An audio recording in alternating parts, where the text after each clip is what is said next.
Hello, everyone, and very good morning. Am I audible? Yes, sir.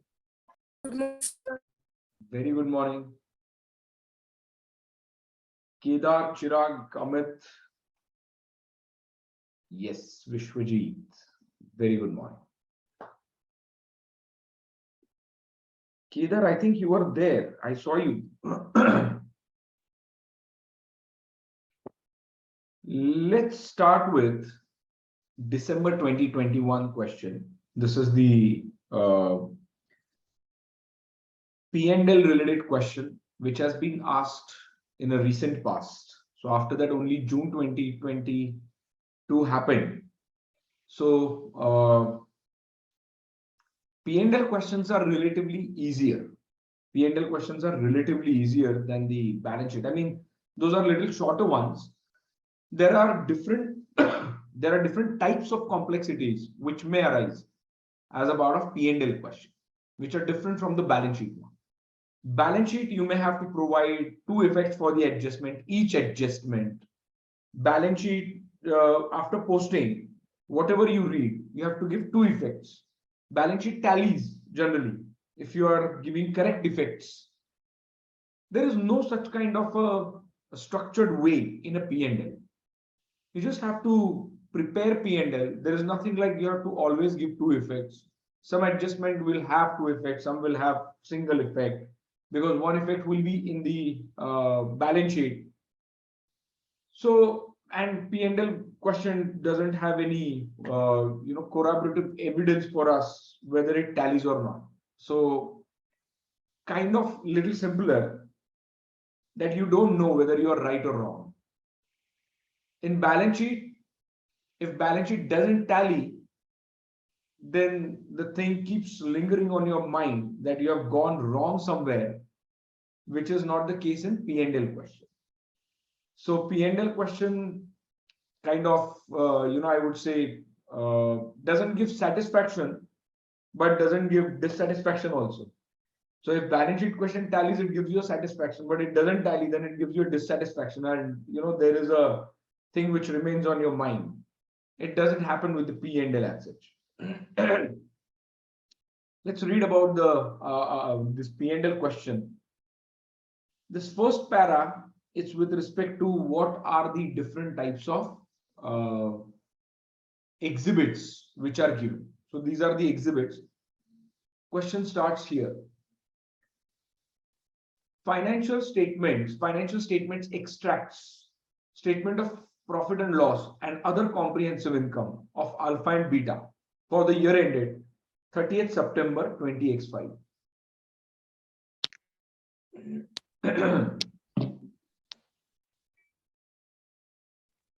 This is for 30th September 20x5. Then there is a P&L I'm sorry. The P&L in the Diploma IFRS questions will always be based on the by way of function. हमने दो methods देखे थे, by way of function and by way of nature. In India, we generally use by nature. Internationally, they use by function. Cost of revenue, cost of sales, gross profit, other income, and then distribution cost, administrative cost, finance cost, other expenses, etc. Adjustments relating to the various line items are given in respective exhibits. We have to read adjustment number 2, 3, 4. These are the only 3 adjustments. I mean, 3 paragraphs in which there is a entire question is comprised of. So what I always suggest is, you can read the question, but after reading the question, you just highlight what are the adjustments, just like yesterday what we did. While reading the question itself, you mark the adjustments, you decide what kind of accounting treatment, and you keep it on your mind. Write down the numbers somewhere, and then after reading all the adjustments or all the entire question, go back here post the entire revenue, entire profit and loss account and other comprehensive income in your answer structure. Prepare a structure for the answer. Consolidated statement of profit and loss account and other comprehensive income for the year ended 30th September 20x5. Revenue, cost of sales, etc., etc. Amounts, either you will transfer it to working notes or you will immediately transfer it to the statement of P&L by adding it, and just highlight that or make the addition in the particulars column and then take the total outside. This you can do as a step 1. Second step, start reading the adjustments and prepare the working notes. And once, now here, generally there is no particular structure per se. Like in balance sheet, what we had seen, there's a first working note will always be analysis of net assets of a subsidiary. Second would be major calculation of goodwill or gain on bargain purchase. Third would be NCI. Fourth would be retained earnings, then other components of equity. These 5 working notes are fixed. You will have to prepare this if balance sheet question comes. P&L question, generally, you will have to prepare a note for revenue. If there are multiple adjustments, if there is no adjustment and just intercompany transaction related adjustment, do not prepare separate note. But cost of sales, yes, you will have to prepare working note for cost of sales. Then it depends on administrative expenses, other expenses, you may have working notes, or wherever there are adjustments, you will have to prepare working note. Income taxes, you will have working notes. So these are 2 to 3 working notes which will be there. But again, like balance sheet, you will have to calculate goodwill here. You may have to calculate NCI here. You may have to calculate impairment of goodwill. So impairment of goodwill is kind of peculiar adjustment when the P&L question comes. So you will have to calculate the goodwill and then also test it for impairment. So while testing goodwill for impairment, what you will do, you will have to remember about IAS 36. We have not started with the question as such, I mean reading the question. But then IAS 36 requires you to compare the carrying value of that CGU with the recoverable value. So recoverable value might be given to you. You will have to calculate the carrying value. So how to calculate the carrying value as on the reporting date of the subsidiary in consolidated financial statements, that you will have to check. So all these aspects are quite important. Okay. So now what you will do is we'll start reading the question, and as and when and how the working notes are required, we'll start preparing the working notes as well. This is the first note or adjustment, I would say. Alpha's investments in Beta. Alpha's investments in Beta. The details of Alpha's investments in Beta which are relevant to the question. On 1st October 20x4, Alpha made a cash payment of £185 million. So now this is a consideration. This is a cash consideration. 1,85,000, because as we have seen yesterday, the adjustments will be in millions, but the amounts above are given in thousands. So you'll have to do it in thousands. It is always better. To purchase what 48 million Beta 60 million shares. So how much is the percentage? 80% again. Correct. 48 divided by 60 multiplied by 100, it is 80%. So you have got 80% of the shares. On 1st October 20x4, the net assets of Beta shown in the individual financial statements of Beta totaled 120 million. So net assets book value is 180 million. Fair value of Beta's identifiable assets and liabilities was same as their carrying amounts in the individual financial statements of Beta, with exception of. Now here they have given book values of the Beta's net assets. It's as good as it is share capital plus retained earnings plus other components of equity. If you remember yesterday what we did. It's just that instead of saying book value of net assets, yesterday we had seen total equity, and then we adjusted the fair value adjustments in the total equity. It's nothing but it's the same thing. This is net assets is nothing but the equity, just the nomenclature has changed. So the property, plant and equipment had a fair value of 18 million in excess of its carrying value. So this is additional fair value we'll have to consider to adjust in the 180 million. Remaining useful life was 6 years as on that date. Internally developed patent of one of the Beta's products, which had a fair value of 20 million. So they had internally developed patent whose value was $20 million, and useful life was 10 years. And useful life is 10 years. Inventory had a fair value of 1.5 million in excess, but that inventory was disposed of during the year ended 30th September 20x5. Correct? So you will have to consider all these three things while calculating the net assets as on the date of acquisition. When acquisition has happened? 1st October 20x4. And for which date we are preparing this? 30th September 20x5. So a year before. Yesterday in the balance sheet question, there were 2 years gap. This is 1 year gap. Now, this fair value adjustments will have to account for the or consider the temporary differences, and we have to create the deferred taxes at the rate of 20%. They have given this. On 1st October 20x4, the directors of Alpha measured non-controlling interest in the Beta based on Alpha's proportionate share of net assets. So you will have to calculate net assets first, then proportionate share of NCI you will be able to calculate. Then you will be able to calculate the goodwill or gain on bargain purchase. On July 1st, 20x5, Beta paid dividend of 10 million. During the year itself, before 30th September 20x5, they paid the dividend. The total dividend is of 10 million. Alpha included its share of dividend in the other income. So this is intercompany transaction. When I consolidate Beta, I'll have to eliminate my share of income which I've received from the Beta. Am I right? How much is my share? 20% of, how much is NCI? 20%. So how much is my share? 80% out of 10 million. So 8 million. Whatever has been included as a part of other income, I will have to reduce it. Am I right? Simple.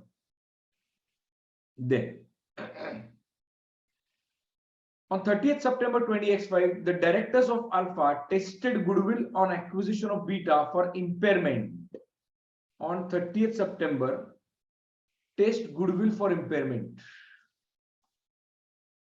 This is the big adjustments. Calculation of goodwill and its impairment, including net assets, etc. Out of this 25, covers 9 to 10 marks. Covers 9 to 10 marks. Okay, so this is extremely important. So this first exhibit itself covers more than 10 marks. Directors decided that the Beta presented a single cash generating unit for this purpose, and that its recoverable amount as on 30th September X5 is 225 million. So this is recoverable value. All depreciation, amortization, impairment charges were made to the cost of sales. So if there is an impairment, you will have to charge it off to the administrative cost, or rather cost of sales, not administrative cost, to the cost of sales.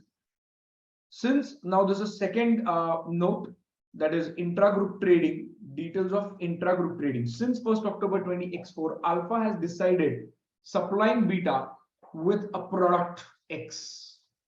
Alpha makes the profit of 25% on invoiced price.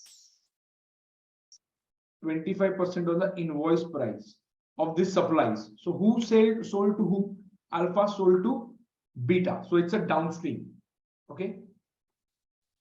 During the year ended 30th September 20x5, Alpha sold 20 million of the product to Beta and the invoiced beta for this amount. So this is a revenue during the year and cost of goods sold for the beta. Cancel out 20 million both from revenue and cost of sales. Are you with me? Eliminate transactions in full. We had seen this. Then on 30th September, inventories of beta included 3.2 million of the product X purchased from the alpha. तो ये unrealized profit on inventory 3.2 million पे कितना profit रहेगा 25% straight away, because this 25% on the invoiced price of the inventory is 3.2 millions. So you have to directly calculate 25% on 3.2 millions. Since 1st October 20x4, Alpha has been providing beta with the administrative services. So Alpha providing administrative services, and they charge total 6 million for these services during the year ended 30th September 20x5. Alpha recognized this amount in other income. Alpha recognized this amount in the other income, and beta recognized the amount as an administrative expense. And beta recognized this amount as an administrative expense. So यहाँ पे भी ये 6 million जो है, this is intercompany transaction. Other income of Alpha will be reduced and administrative cost of beta will be reduced. All right. So ये दो चीजें ध्यान में रखनी. So यहाँ पे तीन चीजें हैं. One is revenue COGS, unrealized profit on inventory, and third is administrative income and other income adjustment. Okay. So three things in intra-group trading. So एक mark तो हर एक में compulsory है. So 3 mark यहाँ पे हो. Now this is hedging transaction related. Now most of the times what happens, you will see this entire adjustment and immediately get afraid of it. But believe me, this is a cakewalk like simple adjustment. Nothing is difficult in this. In fact, ये second वाला जो हमारा ये है ना, ये वाला para, इसमें एडजस्टमेंट है जो सोचने जैसी है. इसमें गलतियां हो सकती है, यहाँ पे गलती होने की कोई गुंजाइश नहीं, कोई चांस ही नहीं. इतना सिंपल एडजस्टमेंट है. मैं पढ़ता हूं, आपको समझ में आए. Alpha uses cash flow hedge accounting for its hedging transactions whenever the relevant criteria set out in IFRS 9 financial instruments are met. Alpha recognizes any hedge ineffectiveness in other income and in other expenses as appropriate. On 1st September 20x5, Alpha entered into 2 firm commitments to purchase product from overseas suppliers in the year ended 30th September 20x6. अगले साल में ये commit होगा. अभी 1st September को enter किया, last month of the year में ये क्या किया है, firm commitment enter into किया.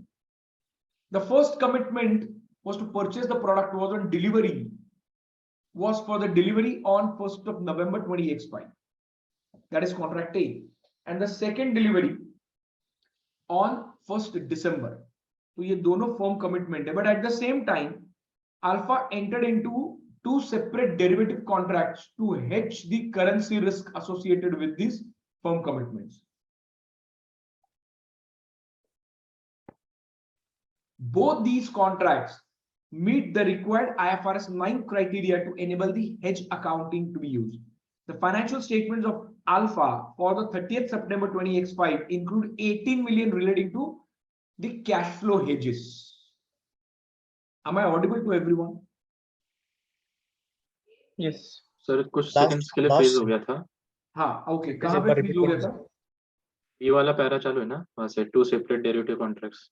ओके, ठीक है. So now Alpha entered into 2 separate derivative contracts to hedge the currency risk associated with this firm commitments. Both these contracts meet the required IFRS 9 criteria to enable the hedge accounting to be used.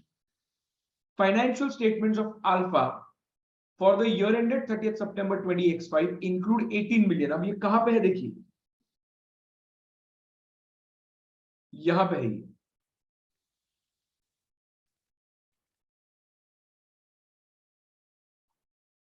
ये 18 million.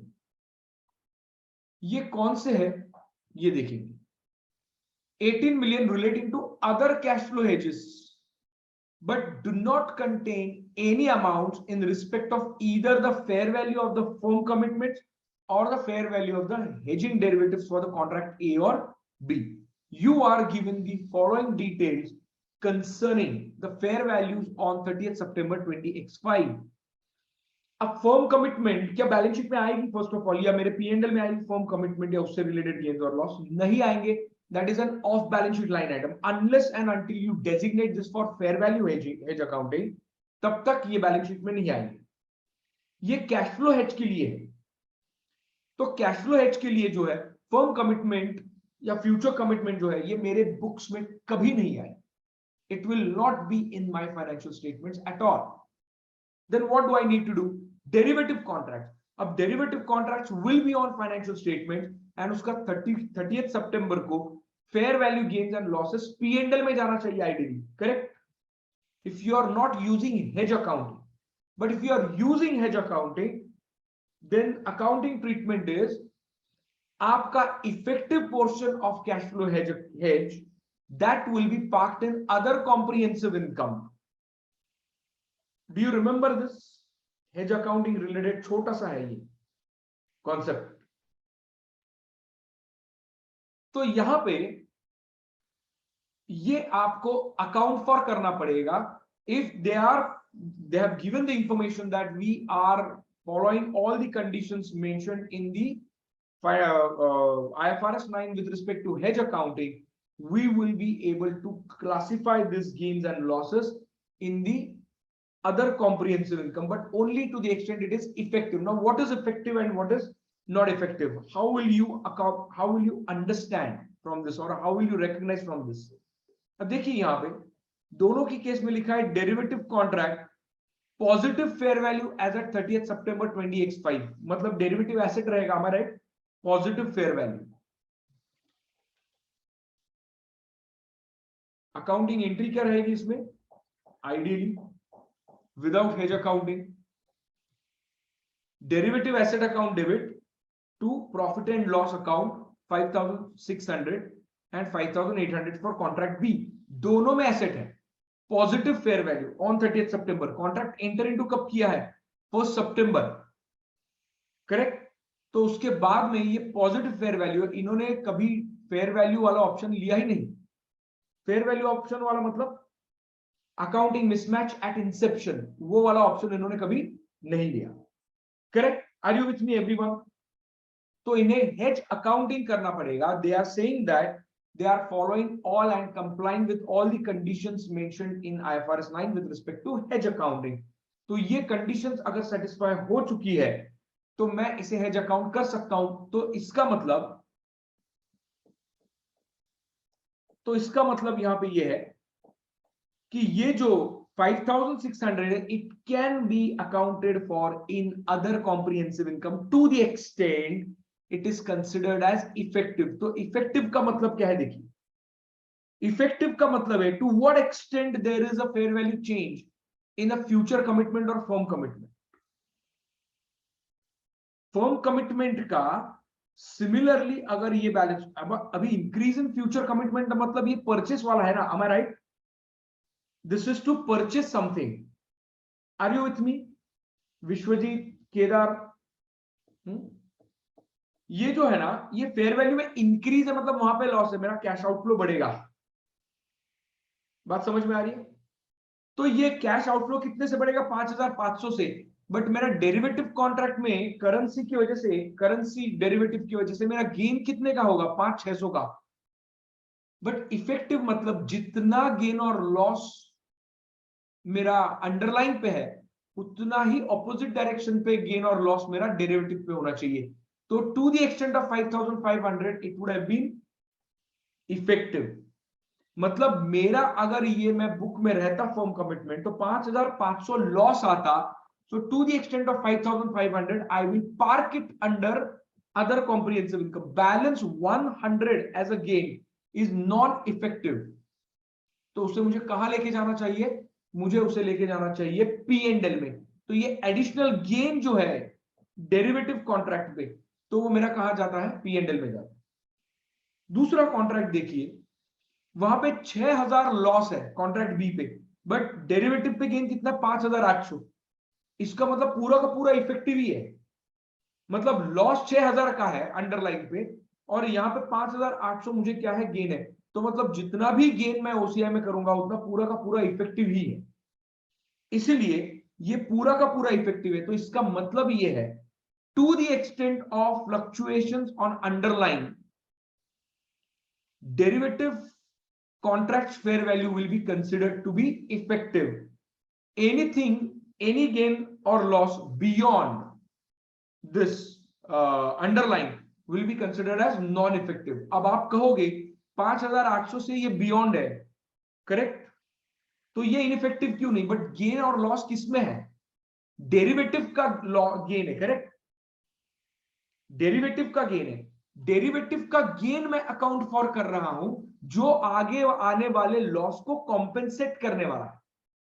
तो derivative का जो gain है वो कितना है, वो 5800 है, वो लॉस से कम ही है।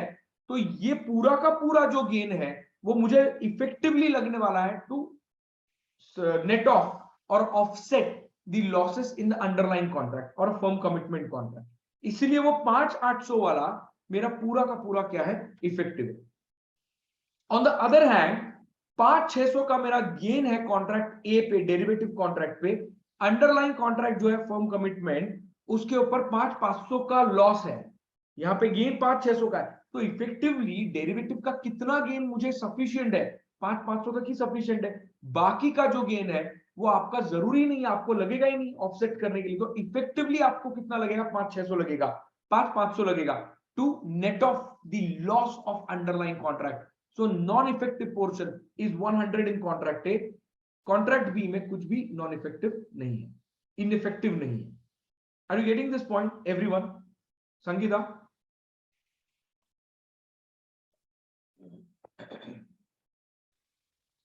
तो यहां पे ये मेरा एक पोर्शन इसमें से $100 का कहा जाएगा, नॉट $100 का, $100,000 का, ये जाएगा मेरा अदर इनकम में जाएगा।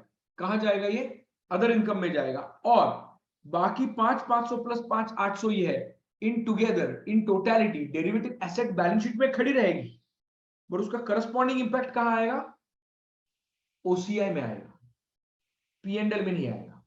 इंपैक्ट कहां आएगा, ओसीआई में आएगा। ये गेन जो है डेरिवेटिव कॉन्ट्रैक्ट की positive fair value is gain, ideally had I not following the hedge accounting I would have transferred this gains entire 5600 plus 5800 to P&L as income, as other income, and I would have created derivative asset in the balance sheet, financial assets के section में।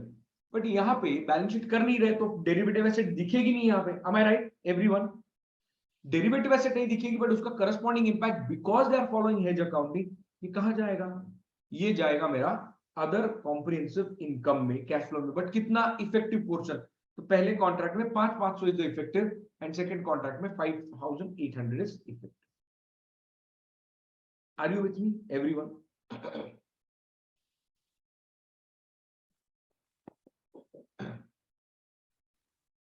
एक एक करके हम इसको अभी solve करने शुरू करेंगे।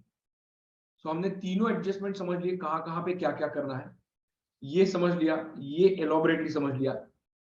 इसे हम अब कैलकुलेट करते हैं। यहां पे थोड़ी सी दिक्कत है, इसलिए मैंने पहले डिटेल में एलोबरेटली एक्सप्लेन नहीं किया, आगे जाते जाते एक एक सॉल्व करेंगे।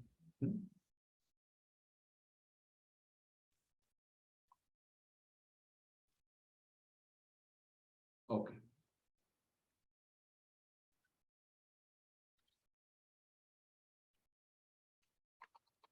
Books of alpha,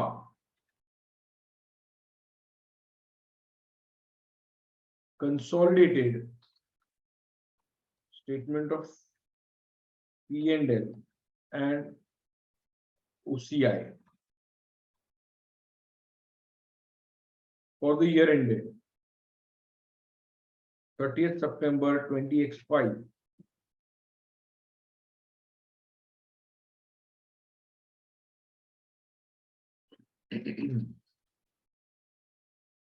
Particulars note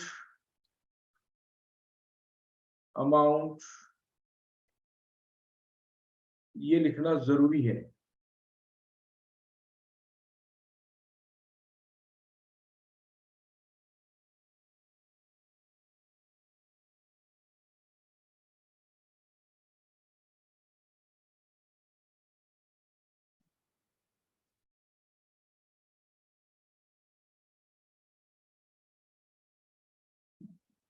formatting करने की आज सच कोई जरूरत नहीं होती, बट जितना आप टाइम मिलने के बाद जब होगा, क्वेश्चन सॉल्व होने के बाद, तब आप कर सकते हो इसे। तो पहले आप पैरेलली बनाते जाइए। अगर आप अभी इमीडिएटली इसमें नहीं बना सकते, फॉर एग्जांपल लैपटॉप या आपके डेस्कटॉप पे नहीं बना सकते, तो कहीं लिख लीजिए। अगर आप कंसोलिडेशन के क्वेश्चन या किसी भी इसके क्वेश्चंस, टॉपिक्स के क्वेश्चंस, पास्ट एग्जामिनेशन क्वेश्चंस पढ़ के आप सॉल्व करते हो और आपको लगता है कि आपने वो कर दिया है, तो सबसे बड़ी गलतफहमी है। You are under big misunderstanding that just by reading a question you will be able to complete it. You will not be able to understand anything. Okay, so never do that. First, particulars, you will plot revenue. First, prepare the structure itself. Structure यहाँ पे है आपके पास, वही आपको उतारना है। Revenue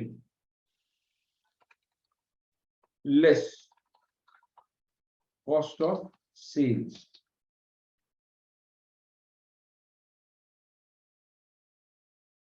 gross profit, other income,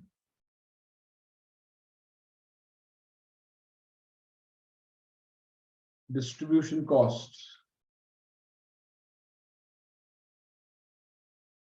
then administrative expenses,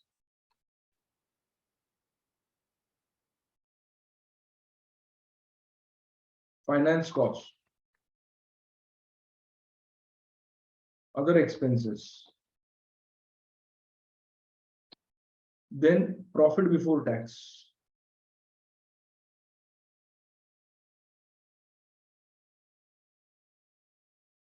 then income tax expense,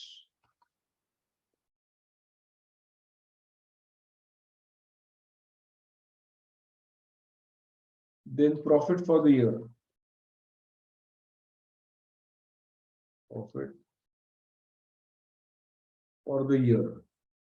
इसके बाद में अदर कॉम्प्रिहेंसिव इनकम।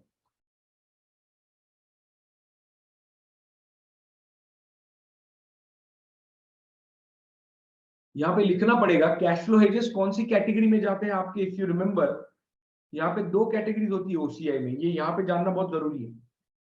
दो कैटेगरीज होती है, एक होता है items that will be classified to P and L, that will never be classified to P and L. Cash flow hedge से रिलेटेड जो लाइन आइटम्स है, that will never be classified to P and L. ठीक है, तो ये ध्यान में रखें। Items that will not be classified to P and L, cash flow hedges.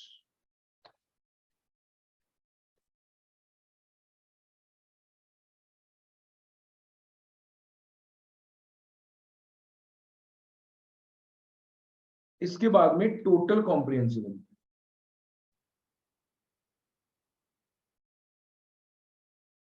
It is profit for the year plus other comprehensive income.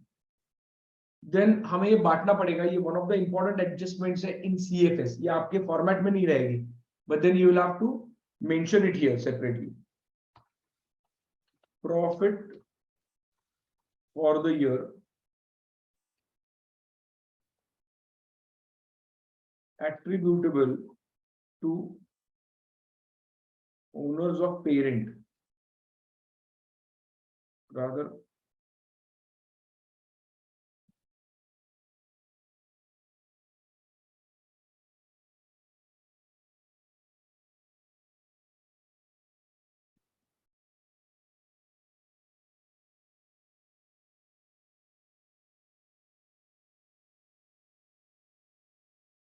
Then total comprehensive income same, इसे भी बांटना पड़ेगा टोटल कॉम्प्रिहेंसिव इनकम को भी।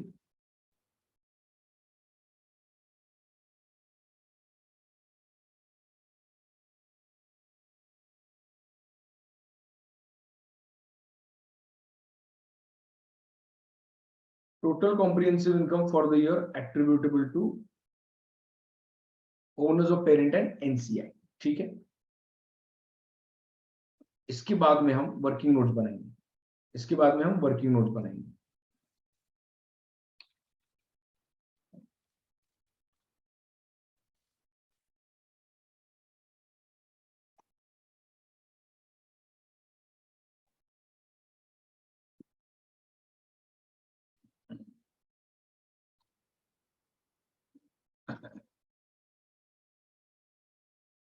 पहला working note number generally यहाँ पे cost of sales होता है। रेवेन्यू में एक ही एडजस्टमेंट है, inter company revenue knock off करना है, इसीलिए वो हम डायरेक्टली वहीं पे करेंगे। So cost of sales,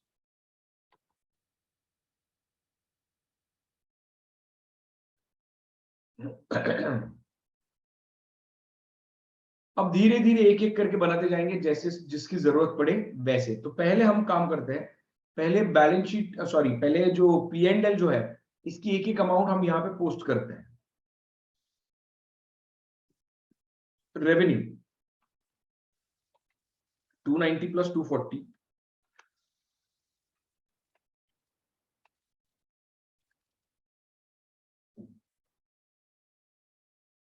plus यहाँ पे एक एडजस्टमेंट रहेगा इंटर कंपनी वाला, तो उसके लिए जगह छोड़ देते हैं यहाँ पे, इक्वल टू 530। तो एडजस्टमेंट इसी में करेंगे बाद में। कॉस्ट ऑफ सेल्स के लिए वर्किंग नोट 1 हमने प्रिपेयर किया है, तो 1 में जाके कॉस्ट ऑफ सेल्स का अमाउंट लिखेंगे 13500 और 132,000।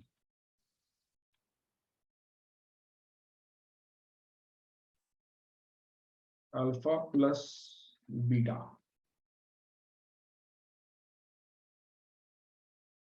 1,30,500 प्लस 1,32,000, 260 to 500। इसमें काफी सारी एडजस्टमेंट्स हो सकती है। देन ग्रॉस प्रॉफिट हमें कैलकुलेट करना पड़ेगा। अदर इनकम, अदर इनकम के लिए एक वर्किंग नोट बनानी पड़ेगी, तो थोड़ा सा आगे जाके देखते हैं, क्योंकि अदर इनकम में भी एक दो एडजस्टमेंट्स है। एक वो हेज अकाउंटिंग वाला इनइफेक्टिव पोर्शन, वो वाला एक है, एक एडमिनिस्ट्रेटिव कॉस्ट जो रिड्यूस करनी है वो वाला एक है। तो दो एडजस्टमेंट्स है, तो बाद में देखेंगे उसको कैसे करना है। दो ही एडजस्टमेंट्स है तो शायद यहीं पे कर लेंगे, नहीं तो वर्किंग नोट बनाएंगे, whatever it suitable. Then distribution cost, अब बाकी एडजस्टमेंट्स इतनी है नहीं, कहीं पे भी पोस्ट कर देंगे फटाफट से यहाँ पे।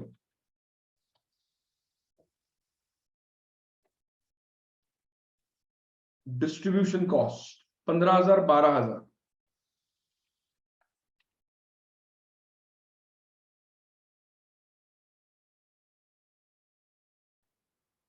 डिस्ट्रीब्यूशन कॉस्ट में कोई एडजस्टमेंट नहीं है, आई तो हम यहाँ पे एडजस्ट कर देंगे। ये साइंस बहुत इंपॉर्टेंट है यहाँ पे, ये हमें निगेटिव करना पड़ेगा।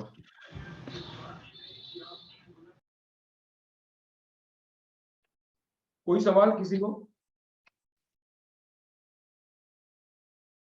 Any questions? नहीं ना? Okay. Administrative expenses 55 and 50,000,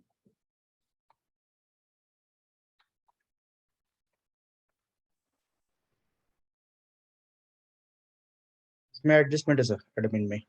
admin में एडजस्टमेंट है, यहाँ पे करते हैं।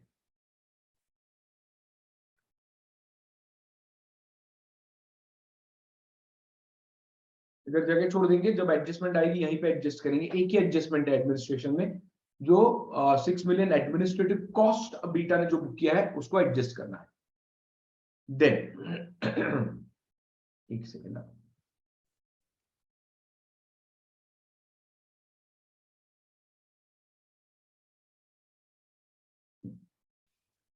Then finance cost, finance cost में एक्सेप्ट कोई एडजस्टमेंट नहीं है, लेकिन फिर भी लिख देंगे 30,000 28,000।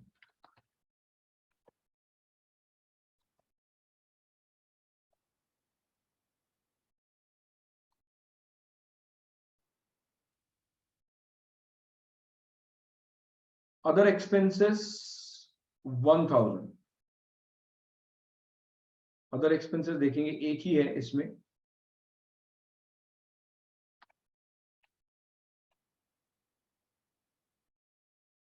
देन प्रॉफिट बिफोर टैक्स जो आएगा वो आएगा हमारा कंसोलिडेटेड। ना ये सिर्फ 18,000 है। कैश फ्लो हेजेस ये हम लिखेंगे जब नोट करेंगे तब करेंगे, उसके पहले कुछ और नोट्स आना जरूरी है, इसलिए मैंने अदर इनकम की और कैश फ्लो हेजेस की नोट नहीं बनाई, because those are very simple and minimalistic adjustment. तो ये ध्यान में रखेंगे, other income and cash flow hedges का एक नोट अलग बनाना है।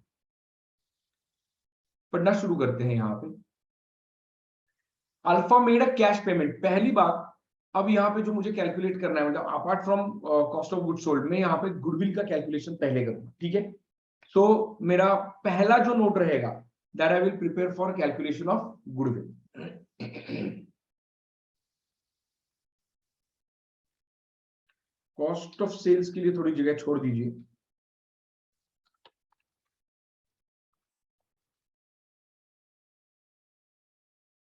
Calculation of goodwill,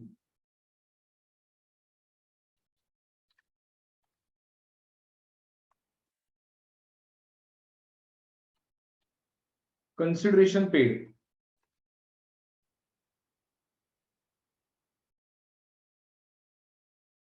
how much is that? 185,000 it is given। इसमें हम क्या करेंगे? add NCI at proportionate share of net assets। तो इसके लिए हमें अगला वाला एक वर्किंग नोट बनाना पड़ेगा, working note number 3 to calculate the net assets. तो मैं ऑलरेडी लिख देता हूं यहां पे 3 नंबर। देन इसका टोटल जब आएगा तब लेस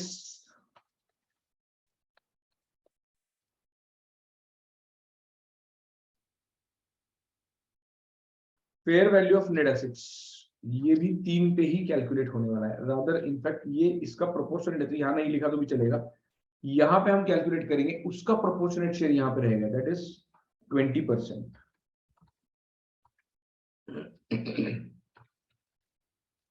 ये हमें कैलकुलेट करना है, ठीक है। आगे बढ़ते हैं।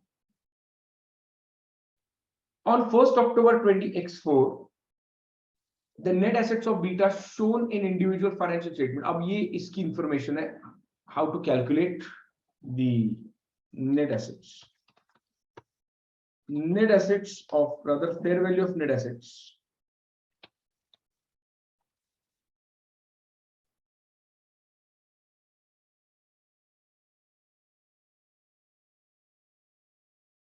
fair value of net assets as on 1st October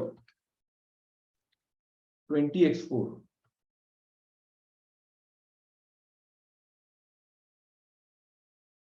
यहां पे शुरुआत करेंगे book value of net assets. Book value of net assets कितनी है? ये गिवन है 180,000, 180 million। So this is 180 million। The fair value of Beta's identifiable assets and liabilities were same as their carrying amounts in the individual financial statements of Beta with exception of, ये adjust करना पड़ेगा, fair value adjustment, fair value adjustment for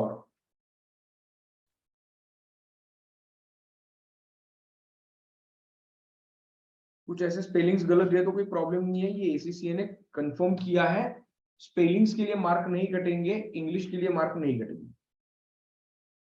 then property plant equipment, then patent,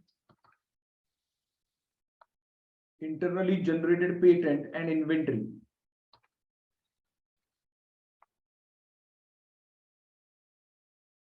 PP में कितना adjustment हुआ है? यहाँ पे 18 million, so 18,000 positive है ये 20,000। और ये इन्वेंट्री कितने का है? It is 1500। इसका लाइफ 3 साल है, इसका 10 साल है लिखा है, एंड ये तो 1 साल में नॉक ऑफ हो चुका है।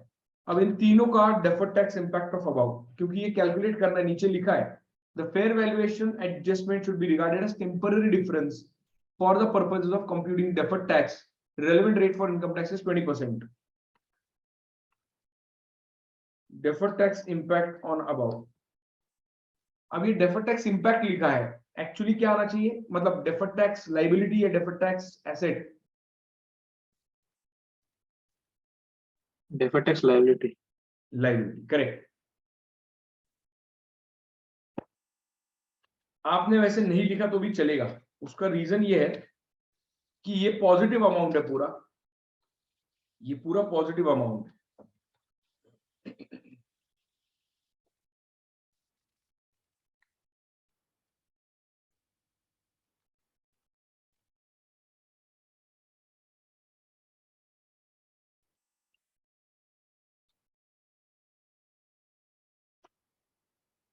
तो ये निगेटिव ही आएगा, क्योंकि गेन है तो यहाँ पे टैक्स एक्सपेंस आएगा फ्यूचर वाला, correct.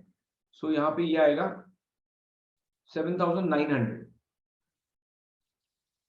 Any questions on this till now? यहां तक सब ठीक है। अब एक्चुअली देखा जाए तो इतनी ही एडजस्टमेंट है, उसके बाद में डिविडेंड से रिलेटेड एक बात की गई है उसके अगले वाले पैराग्राफ में, नॉन कंट्रोलिंग के बारे में, नेट एसेट्स के बारे में एक लाइन है, उसके बाद में डिविडेंड का एडजस्टमेंट है, उसके बाद में गुडविल इंपेयरमेंट का एडजस्टमेंट है, इसके बाद intra group intra transaction balances, unrealised profit and hedge accounting. इसका मतलब एक भी ऐसा एडजस्टमेंट बचा नहीं जो नेट एसेट पे इंपैक्ट कर सकता है। So this is your total net asset,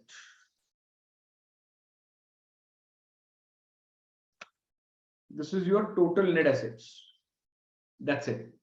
ये जो नेट एसेट्स है ये मेरी इस दिन की है, तो यहां पे मैं डायरेक्टली लिंक करता हूं, करेक्ट। और यहां पे इसका proportionate share 20%, as simple as that. This will give you goodwill amount.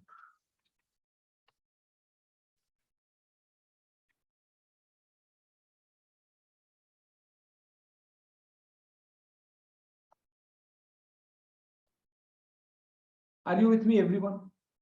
अब ये देखा जाए तो बिल्कुल सिंपल ही हो गया ये तो transaction, correct.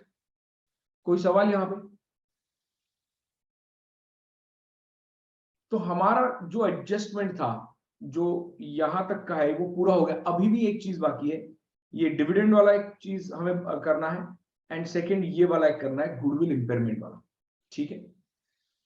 Beta paid a dividend of 10 million, it included in other income, तो अदर इनकम से ही हम रिड्यूस करेंगे। अब अदर इनकम की अभी वर्किंग नोट बनाई नहीं है, इसके बाद हम जो वर्किंग नोट बनाएंगे ना, ये बनाएंगे गुडविल इंपेयरमेंट से related,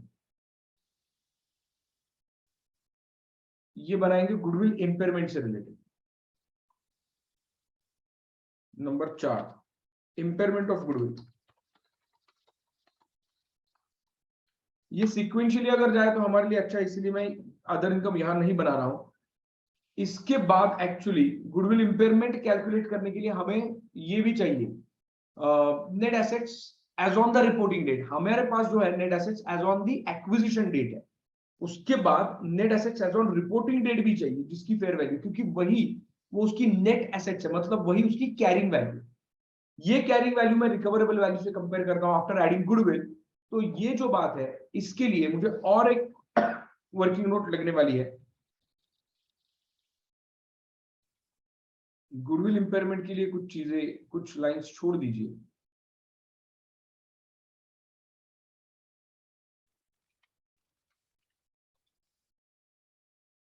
net assets of beta in CFS as on 30th September 20x5, ये इंपॉर्टेंट है मेरे लिए, करेक्ट। एंड देन इसके बाद फिर अदर इनकम का नोट बना सकते हैं हम, ये कैलकुलेट कर सकते हैं, तो ये कैलकुलेट होगा। Number 6 other income.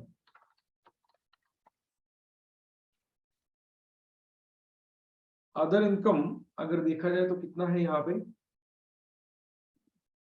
एक ही है, 20,000 का।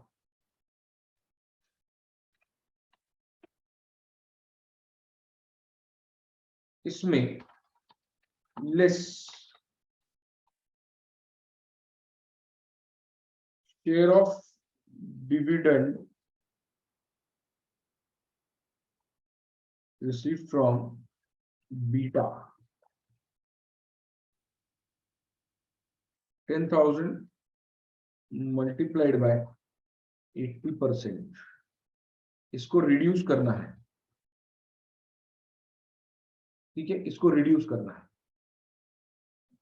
अब इसका ये यहां पे अकाउंट फॉर हो गया, देन ये अकाउंट फॉर हुआ। नेक्स्ट, अब इंपेयरमेंट टेस्टिंग। उन्होंने कहा है रिकवरेबल वैल्यू इज 225 मिलियन। पहले ये लिखते हैं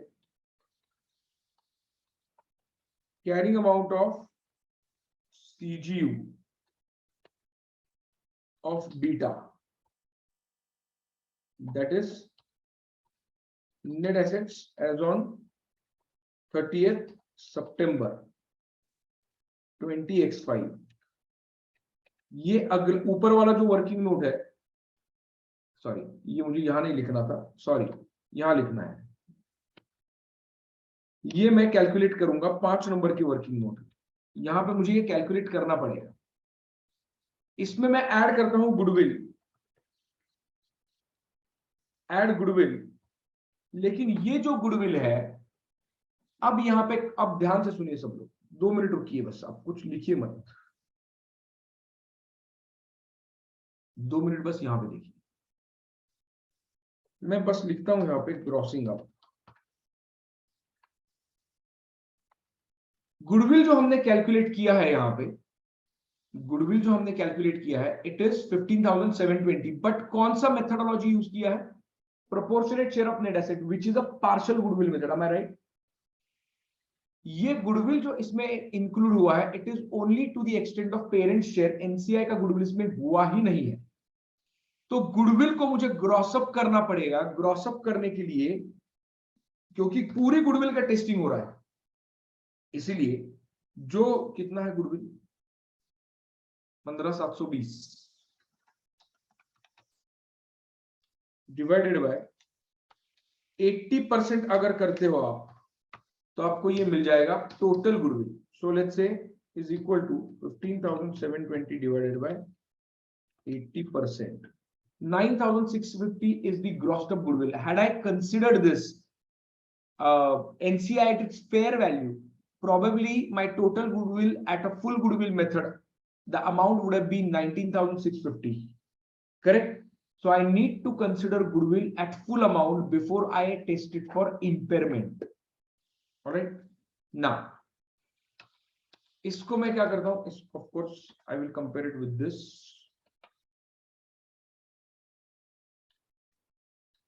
अभी के लिए 0 करता हूं मैं। ये मेरा total carrying value of CGU including goodwill हो जाएगा। इसके बाद में लेस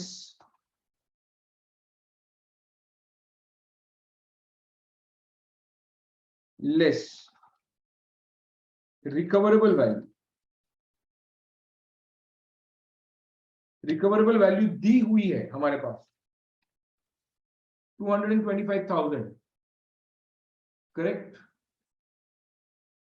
अगर ये है इंपेयरमेंट लॉस, अगर कुछ आता है तो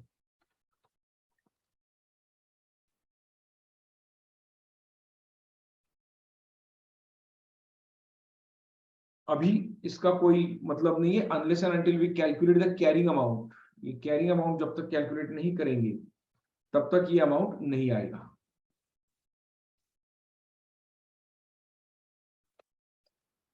अब बट ये लेकिन जो टोटल इंपेयरमेंट लॉस रहेगा, ये जो लॉस है, this is total impairment loss. But मेरे गुडविल में जो 15,720 का गुडविल है उसमें जितना भी लॉस है it is only related to owners of the parent, nothing has been included for the NCI, goodwill में है ही नहीं, तो लॉस भी सिर्फ पेरेंट का जो है उतना ही मैं अकाउंट फॉर करूंगा। इसलिए share of impairment loss of alpha only, तो ये जो आएगा अमाउंट उसका 80% ये रहेगा। ठीक है, अभी इम्पेयरमेंट लॉस नहीं है, बट जब हम कैलकुलेट करेंगे नीचे नेट एसेट्स तो इतने का ही अकाउंट फॉर हमें करने का है, इतना ही अकाउंट फॉर करने का है। तो हम अभी नेट एसेट्स कैलकुलेट करते हैं यहाँ पे। अब नेट एसेट्स कैसे कैलकुलेट करेंगे, कोई बता सकता है बाय एनी चांस?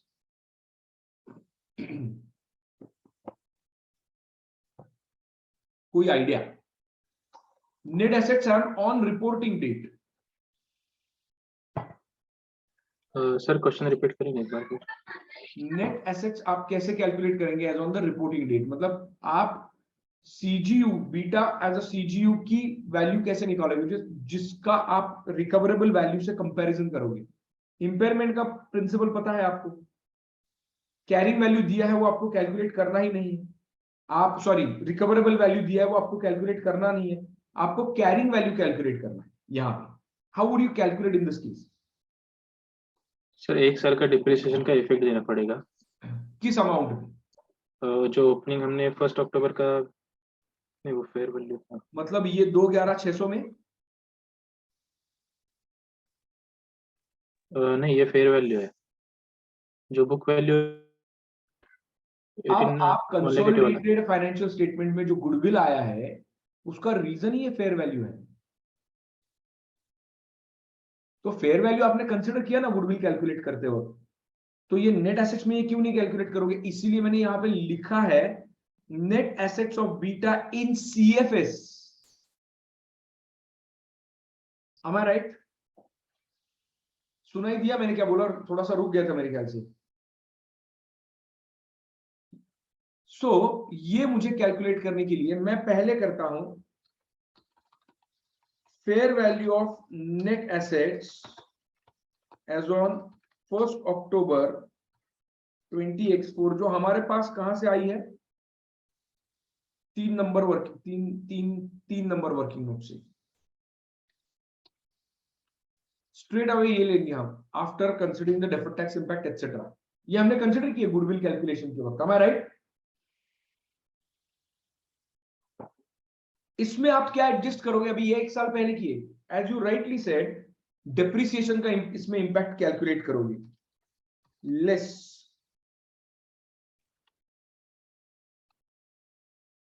पहले तो डिप्रिसिएशन इंपैक्ट कैलकुलेट करने से पहले, am I audible? डिप्रिसिएशन का इंपैक्ट कैलकुलेट करने से पहले you will have to calculate और consider the profit earn during the year. वो भी तो करना पड़ेगा ना, प्रॉफिट इंक्रीज हुआ है तो नेटवर्थ इंक्रीज होगा, नेट एसेट्स इंक्रीज होंगे, am I right? तो 2,11,600 में मेरा प्रॉफिट ड्यूरिंग द ईयर कितना है? कितना प्रॉफिट है?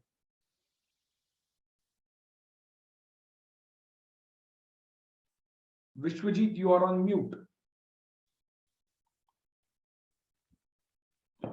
Sir, profit for the year 63,000 plus 14,000 आ रहा है यहाँ पे। किसकी नेट एसेट्स कैलकुलेट कर रहे हैं? अपने को बीटा करना है तो बीटा का लेना पड़ेगा 14,000। हाँ, good that you understood immediately. 14,000 ये रहे। अब इसमें एक एडजस्टमेंट जो P&L में नहीं है बट जो इक्विटी में गई है, कौन सी वाली? डिविडेंड पेमेंट यहां नहीं आया ना, वो भी तो पे किया है, उससे मेरे नेट एसेट्स कम हो गए, कैश चली गई ना तो नेट एसेट्स कम हो गए during the year, am I right? So less dividend distributed during the year। अब ये पूरा का पूरा कैश पूरी चली गई, अब ये मेरा शेयर वेयर कुछ नहीं, यहां पे ये पूरा 10,000 ये रिड्यूस हुआ है, प्रॉफिट से बड़ा है इससे रिड्यूस हुआ है। इसके अलावा एडिशनल डेप्रिसिएशन और amortization on fair value adjustment, इसमें पहला आएगा पीपी, फिर आएगा पेटेंट, फिर आएगा इन्वेंटरी। पेटेंट, अब कितना डेप्रिसिएशन कैलकुलेट किया है करना पड़ेगा। इसके 6 साल है, इसका 10 साल है और इसका 1 ही साल है, करेक्ट। सो 18,000 डिवाइडेड बाय 6, तो यहां आप यहीं पे कैलकुलेट करेंगे, equal to 18,000 divided by 6, but ये रिड्यूस करेगा,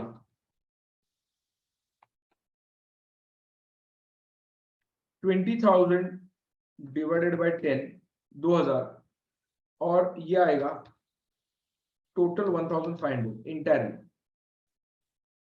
बट ये डेप्रिसिएशन आया तो डेफर्ड टैक्स का इंपैक्ट भी रिवर्स हो गया होगा, करेक्ट। तो इसका इंपैक्ट भी हम रिवर्स करेंगे।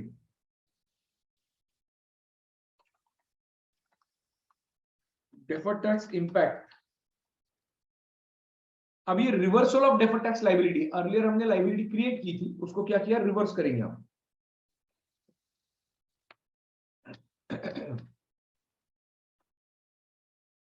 deferred tax impact on above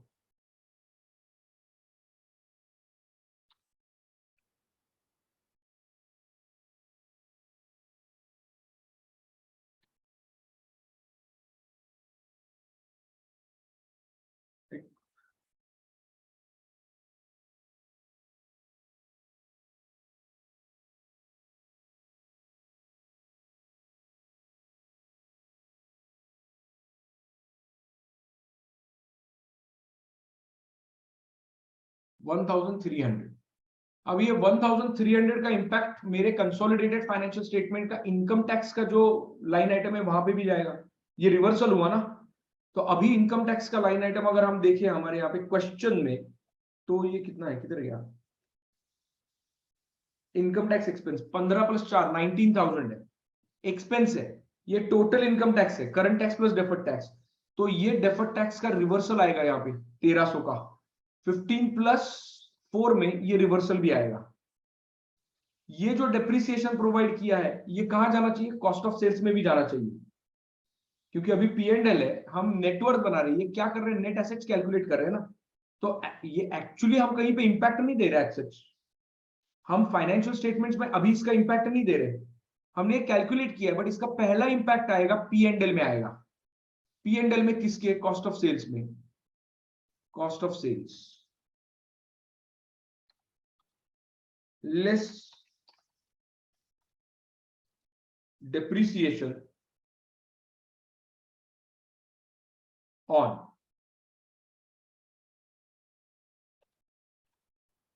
PP, 18,000 divided by 6,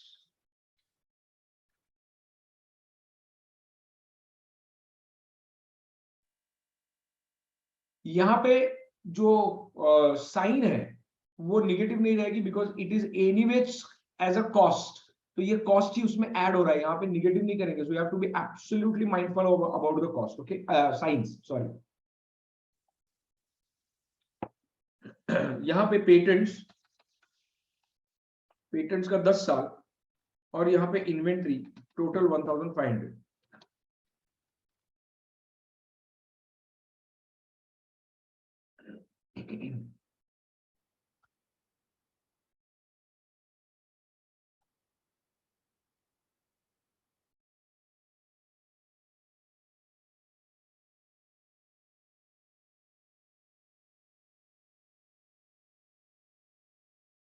Amortization on patents less inventory consumption,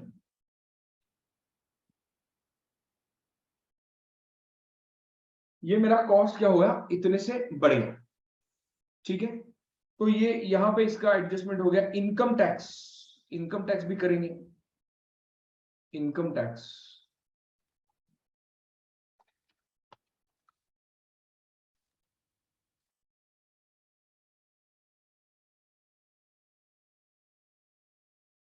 alpha plus beta 15 plus 4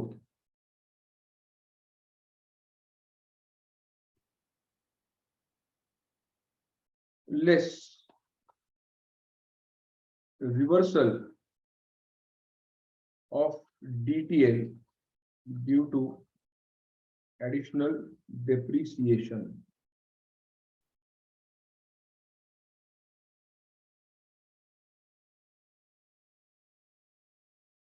PP नहीं, कंबाइंड इफेक्ट देंगे इसका,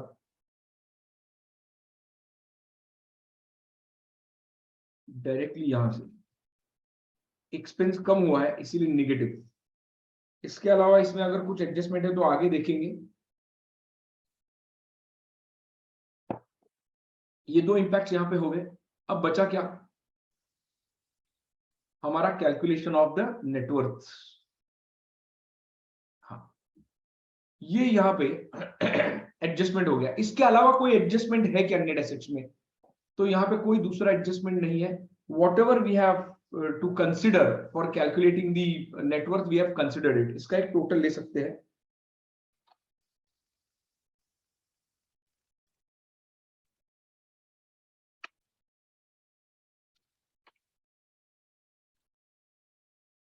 ये कैरिंग वैल्यू है as on the reporting date with fair value. Carrying value in the sense fair value of the net assets. Carrying value in CFS. So you have to be you have to remember this, Aditya. Okay, everyone actually. So ये जो मैं कहता हूँ impairment जब मैं calculate करता हूँ तो कौन सी वैल्यू मैं कंसिडर करनी चाहिए मुझे? CFS में जो एसेट मैंने लिया है ना उसकी वैल्यू कैलकुलेट करनी चाहिए। तो CFS में मैंने फेयर वैल्यूज ली है तो उसके ऊपर का डेप्रिसिएशन और ये सब मैंने कंसिडर करना चाहिए। नहीं तो फिर डायरेक्टली स्ट्रेट अवे मुझे नेट एसेट्स तो मिल जाएगी। उसका जो बुक वैल्यू है 180,000 पहले शुरुआत में दिया वाला, उसके बाद में प्रॉफिट ऐड करूंगा मैं, दैट्स इट, और डिविडेंड रिड्यूस करूंगा, स्ट्रेट अवे मिल जाएगी। बट वो वैसे नहीं होता, बेसिस ध्यान में रखना है। यहां पे ये मैं लिंक करता हूं, carrying value of beta as on 30 September, ये 5 से आया है। यहां पे carrying value of net assets of beta as on 30th September 20x5, ये वो अमाउंट है।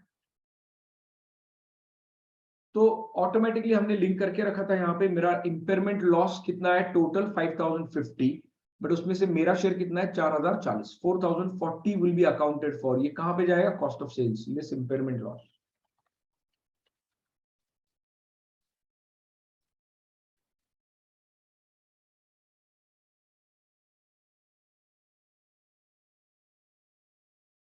ये वर्किंग नोट नंबर 4 है, 4 नंबर के वर्किंग नोट में ये रहेगा। ये टोटल कॉस्ट ही है तो यहाँ पे भी साइन कुछ चेंज करने की जरूरत नहीं है। Any questions till now? Any questions? No question? Sure? Amit, I have one. Yes Sangeeta बोलिए।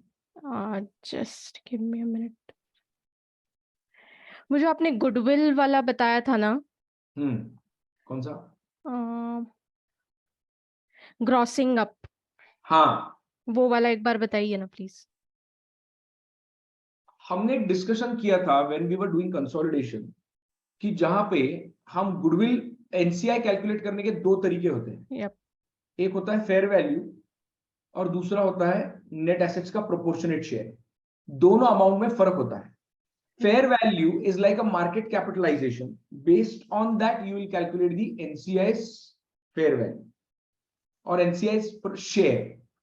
As against that proportionate share of net assets, even though you are considering fair value of net assets, that fair value may not be equivalent to the market capitalization of that company. और उसकी वजह से आपके amounts valuations में फर्क पड़ सकता है। तो जब हम मार्केट कैपिटलाइजेशन करते हैं तो मार्केट कैपिटलाइजेशन हमारा कंसिडरेशन जब देते हैं तब हम वो कंसिडर करते ही है। तो एक उसमें फेयर वैल्यू हम कंसिडर करते हैं, बट एनसीआई की केस में जब हम proportionate share of net assets करते हैं तो मार्केट रिलेटेड सेंटिमेंट्स हम उसमें कंसिडर नहीं करते। तो वो गुडविल कैलकुलेशन होता है अब जब देखिए, जब मैं ये कंसिडर करता हूं fair value of net assets, ये जब मैं रिड्यूस करता हूं तो ये दो चीजें कंसिडर करता हूं, this is for 80% and I'm sorry.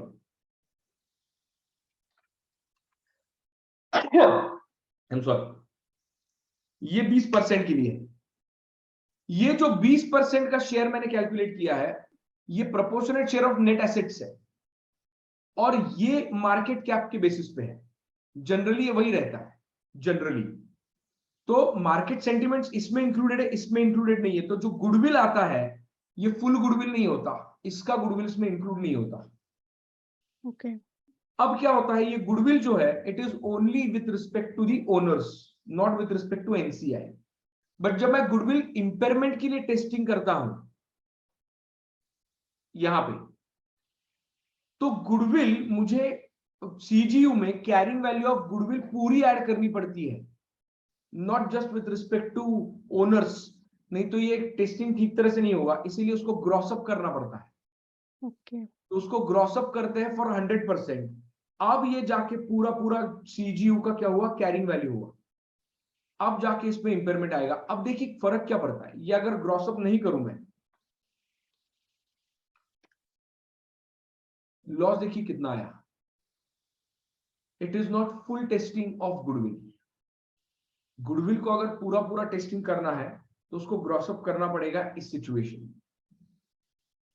तो आपने यहां पे पढ़ा भी होगा कि बिकॉज ऑफ अदर एसेट्स की वजह से आपके गुडविल का इंपेयरमेंट यहां पर कम हो गया। अगर मैं ये वापस ऐसे करता हूं तो आपकी बाकी की जो एसेट्स है 2,10,400, ये आपके गुडविल के ऊपर का लॉस कवर अप कर रही है एज सच।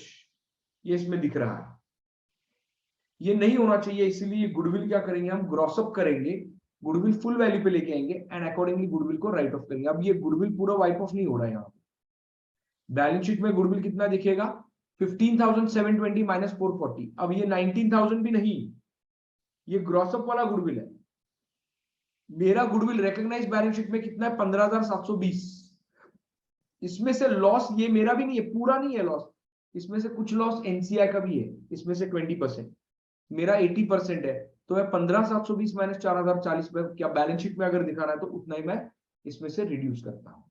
ओके ठीक है। Yep. आई थिंक ये सितंबर 2019 का एक क्वेश्चन है, बैलेंस शीट वाला क्वेश्चन। इसमें ये एडजस्टमेंट पीएनएल से रिलेटेड ऐसी आई, ग्रॉसिंग अप वाली। फैंटास्टिक एडजस्टमेंट है वो भी, तो वो देखिए एक बार। ठीक है। Yep. इंपेयरमेंट में भी एक सवाल आया है रिसेंटली इंपेयरमेंट की क्वेश्चन में पास्ट एग्जामिनेशन क्वेश्चन है जिसमें आपको ये करना पड़ेगा, तो वो भी आपको देखना पड़ेगा। ठीक है। Thank you. Okay.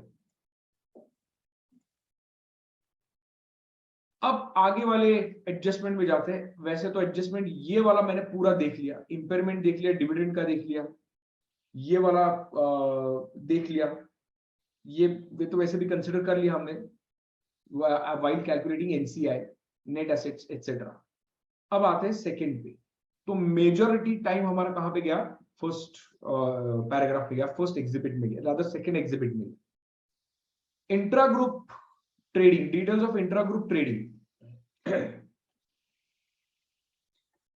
Since 1 October. सो पहले हमें क्या करना है, यहाँ पे revenue and cost of sales reduce करना है। तो आइए पहले यहाँ पे रेवेन्यू और कॉस्ट ऑफ सेल्स रिड्यूस करते हैं। रेवेन्यू 20 मिलियन मतलब 20,000 रिड्यूस किया, यहां पे भी रिड्यूस कीजिए 20,000। देन कॉस्ट ऑफ सेल्स का हमारे पास ये है, अब ये लेस लिखा है ना, ये लेस नहीं लिखना चाहिए, आई एम सॉरी, यहां पे ऐड कर दीजिए। ठीक है, कॉस्ट ऐड हो रही है, यहां पे कॉस्ट ऐड हो रही है, it's my mistake, sorry. Cost बढ़ रही है यहां पे,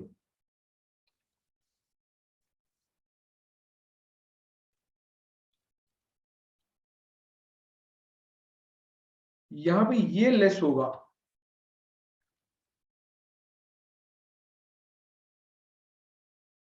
इंटर कंपनी ट्रांजैक्शंस। अब ये एक्चुअली में माइनस होगा, कॉस्ट कम कर रहा हूं मैं। ठीक है, ना यहां पे ये भी काम है, ये दोनों दो इफेक्ट्स हो गए, रेवेन्यू से गया, कॉस्ट ऑफ सेल से गया। यहां पे अनरियलाइज्ड प्रॉफिट ऑन इन्वेंट्री यहीं से लेस करो। लेस मतलब क्या, ऐड करना है, कॉस्ट ऐड करनी है, प्रॉफिट रिड्यूस करना है मतलब कॉस्ट ऐड करनी है, add unrealised profit elimination will increase the cost. कितना आएगा ये 3200 मल्टीप्लाइड बाय 3200 मल्टीप्लाइड बाय कितना है ये 25%। 3200 is invoiced price of inventory, उसके ऊपर 25% स्ट्रेट अवे 800। ये कॉस्ट बढ़ गया, बट इसका डेफर्ड टैक्स इंपैक्ट भी मुझे देना है। ये देना है क्या, यहां कुछ कहा नहीं है तो नहीं देंगे, अगर नहीं कहा है तो नहीं देंगे, ठीक है। तो इसके ऊपर का डेफर्ड टैक्स इंपैक्ट कहा नहीं है, वो बैलेंस शीट में आता है, तो हम लिखा था कल, इसीलिए स्पेसिफिकली किया था। अनरियलाइज्ड प्रॉफिट एलिमिनेशन, ये कॉस्ट बढ़ गया 800 से आपका। अब आगे कौन सा एक इंफॉर्मेशन है, 6 मिलियन 6,000 कहां से जाएगा, अदर इनकम से एंड एडमिनिस्ट्रेटिव चार्जेस। पहले एडमिनिस्ट्रेटिव चार्जेस रिड्यूस कीजिए,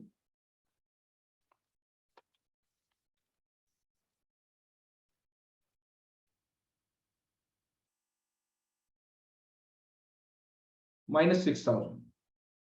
आगे जाए, ये सेकेंड इसका इंपैक्ट अदर इनकम में लेस, ये इनकम है, एलिमिनेशन ऑफ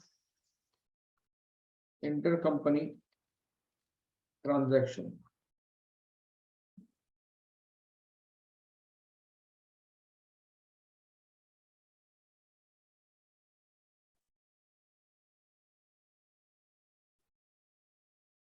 ये तीनों चीजें हो गई। अब यहाँ पे हमने ये भी डिसाइड कर लिया यहाँ पे क्या करना है, अदर इनकम में यहाँ पे इनइफेक्टिव पोर्शन ऐड करना है। ये इनकम है, क्योंकि ये फेवरेबल है, तो एक इनइफेक्टिव पोर्शन मुझे अदर इनकम में ऐड करना पड़ेगा। इनइफेक्टिव पोर्शन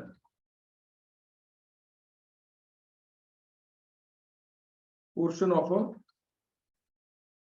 डेरिवेटिव कॉन्ट्रैक्ट, ये कितना है 100, ये इनकम है, ये इनकम है। और इसका सेकेंड इंपैक्ट कहां जाएगा, डेरिवेटिव एसेट में जाएगा, डेरिवेटिव एसेट रिकॉग्नाइज होगी, तो वो हो गया सेकेंड। ये जो कॉन्ट्रैक्ट बी है, कॉन्ट्रैक्ट बी एंड ए दोनों का हमें कैश फ्लो हेज में ऐड करना पड़ेगा, यहां पे इंक्लूड करेंगे।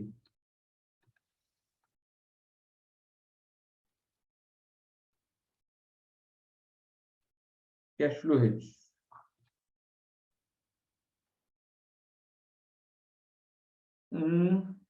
अरे लिखा था हमने कहीं पे डेरिवेटिव कॉन्ट्रैक्ट मेरे ख्याल से,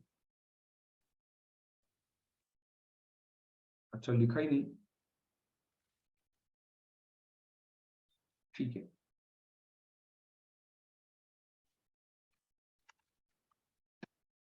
अल्फा का 18,000 है पहले से,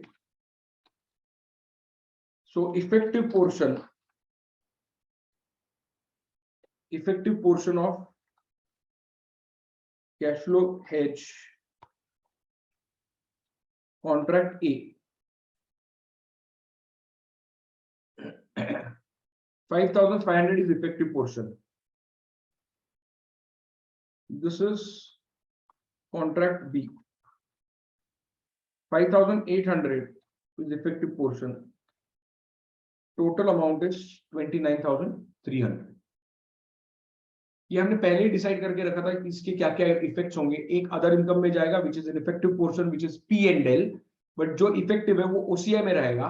तो 5,600 और 5,800 इसका इंपैक्ट है। मैं दोबारा से बोल रहा हूँ, आपको सब ध्यान से सुनिए। यहाँ पे मैं कह रहा हूं कि यहाँ पे जो देखना है ये डेरिवेटिव कॉन्ट्रैक्ट देखना है, फ्यूचर कमिटमेंट बुक्स में है ही नहीं। Sangeeta are you with me, Aditya Vishwajit, तो ये है ही नहीं बुक्स में। अकाउंट फॉर किसे करना है, डेरिवेटिव कॉन्ट्रैक्ट। ये कॉन्ट्रैक्ट जो 18,000 लिखा है उसमें ये दो कॉन्ट्रैक्ट्स आए ही नहीं है, अकाउंट फॉर किए नहीं, उन्होंने बताया है। तो ये दो कॉन्ट्रैक्ट्स को अकाउंट फॉर करना पड़ेगा। आइडियली ये 5,600 प्लस 5,800 ये गेन है, ये P&L में जाना चाहिए, और कंबाइंड दोनों का डेरिवेटिव एसेट खड़ा रहेगा बैलेंस शीट में, हमारा राइट। बट यहाँ पे हेज अकाउंटिंग फॉलो करते हैं, इसीलिए ये कहा जा सकता है, ये ओसीआई में जाएगा। कितना जाएगा? Effective portion. इफेक्टिव कितना है? तो पहले कॉन्ट्रैक्ट में lower of 2 is the effective, हमेशा ध्यान में रखिए, लोअर ऑफ 2 इज इफेक्टिव। तो इसमें 5,500 है लोअर, तो ये इफेक्टिव है। बट अकाउंट फॉर क्या कर रहे हैं हम? 5,600, हमारा राइट, आइडियली 5,600 अकाउंट फॉर कर रहे हैं। तो लोअर ऑफ 2 इज इफेक्टिव, तो 5,500 से ये डिफरेंस 100 का है, ineffective is 100 which is income, तो हमने अदर इनकम में अकाउंट फॉर किया, हमारा राइट।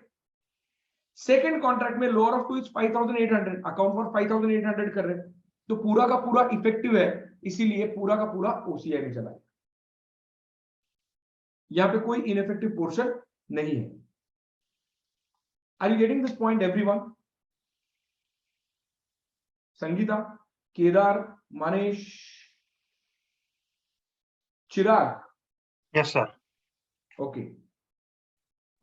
सर हम फिर ऐसे कह सकते हैं कि जो डेरिवेटिव कॉन्ट्रैक्ट का फेयर वैल्यू है उसे सिर्फ हमें बाइफरकेट करने considering effective and non effective portion, right? Cash flow hedge के लिए वही करना है, यू आर एब्सोल्युटली राइट, क्योंकि ये कैश फ्लो है ना, ये फेयर वैल्यू है, तो दोनों एक दूसरे को पी&एल में मिलते हैं और इनइफेक्टिवनेस वहीं पे आता ना डायरेक्टली। अब सोचिए कि ये फेयर वैल्यू हेज के लिए अगर अकाउंट फॉर में करता, तो फर्म कमिटमेंट की फेयर वैल्यू कितनी है? 5,500 है, वो लॉस है, वो पी&एल डेबिट में जाता, पी&एल क्रेडिट में कितना जाता? 5,600। 8,600, हाँ। तो ये इफेक्टिवली पी&एल में क्रेडिट कितना गया? 100। 100 का। मैं वही कर रहा हूं अभी कैश फ्लो हेज में, जो इनइफेक्टिव है वो मैं account for directly other income में कर रहा हूं, क्योंकि अंडरलाइन ट्रांजैक्शन मेरा बुक्स में नहीं है। ठीक है, ये फेयर वैल्यू के लिए भी हेज डेजिग्नेट हो सकता है। उस केस में अंडरलाइन कॉन्ट्रैक्ट भले ही मेरे बुक्स में ना रहे, इसका फेयर वैल्यूएशन में अकाउंट फॉर करता हूं। बात समझिए मैंने क्या कहा? मैंने कहा ये same contract can also be designated for fair value hedge. In that case underline contract is not on balance sheet, but उसका फेयर वैल्यू गेन और लॉस अकाउंट फॉर हो सकता है पी&एल में, और उसका रिलेटिव हमें लाइबिलिटी या एसेट क्रिएट करना पड़ेगा। तो सर ये हाँ, अगर फेयर वैल्यू पे जाएंगे तो ये कॉन्ट्रैक्ट बी में जो 200 का कॉन्ट्रैक्ट दिख बी रहा है, एंड ए दोनों, उसका जो गेन, एक दोनों का जो लॉस है ये पी&एल में जाएगा, ओके, लॉस भी जा सकता है, मतलब ये 200 का जो कॉन्ट्रैक्ट बिका है उसका भी लॉस ये भी रिफ्लेक्ट होगा पी&एल में कुछ। ही जाएगा, सेम है, करेक्ट। बट अभी क्या होगा यहाँ पे, अभी के लिए वो गेन जो है, लॉस नहीं, वो गेन है, नहीं, इन नहीं केस लॉस ऑफ है, सॉरी कॉन्ट्रैक्ट सॉरी, बी, हाँ। ये लॉस जो है ये अभी के लिए मेरा है ही नहीं ना। कैश फ्लो हेज के पर्सपेक्टिव से अगर हम देखें, कैश फ्लो हेज के पर्सपेक्टिव से देखें तो वो 200 अभी लॉस है ही नहीं, तो इसीलिए मैं उसको अकाउंट फॉर नहीं कर रहा हूँ। इफेक्टिव कितना पोर्शन है? पूरा का पूरा इफेक्टिव है contract be, correct. Right sir. Any other question from anyone?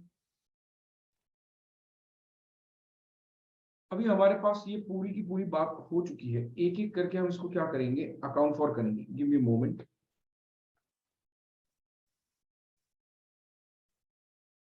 ठीक है, 8 एडजस्टमेंट्स है हमारे पास, इस सभी का हम टोटल लेंगे।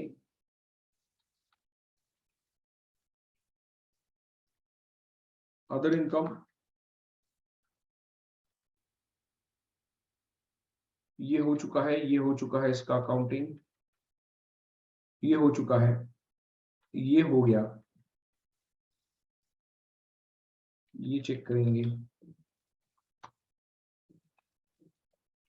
253,840। अब इसको एक एक करके हम पोस्ट करेंगे। रेवेन्यू किया ही है,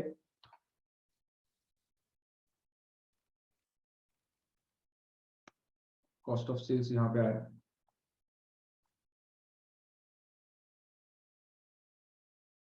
मेरा gross profit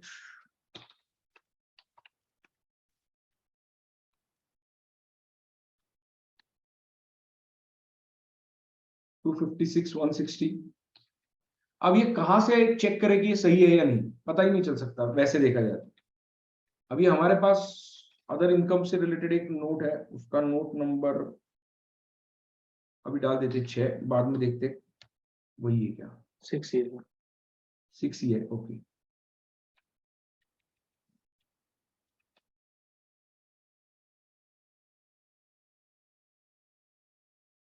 total expenses including other income. So मेरा profit before tax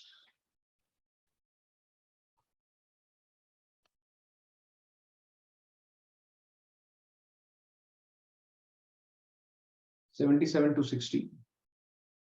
Income tax expense ये number 8 है मेरी तरफ से 7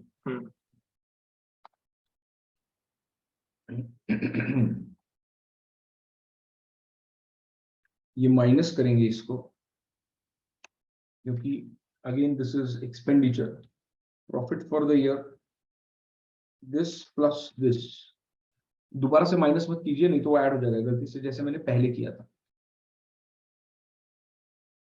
कैश फ्लो ये 8 है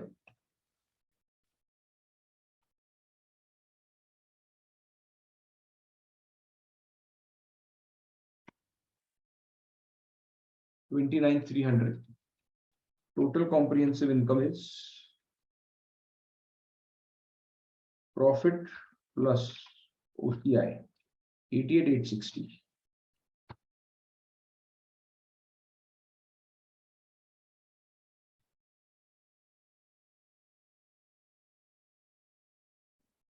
अब ये मेरा हो गया बट इसको एट्रीब्यूट करना है, इसको एलोकेट करने का है। यहां पे 80%, यहां पे 20%। अब क्या करेंगे इसे डायरेक्टली 88,000 पहले तो प्रॉफिट मतलब ये 59,560 करेक्ट, ये पहले करेंगे और फिर बाद में ये करेंगे 88,860 as a total comprehensive income.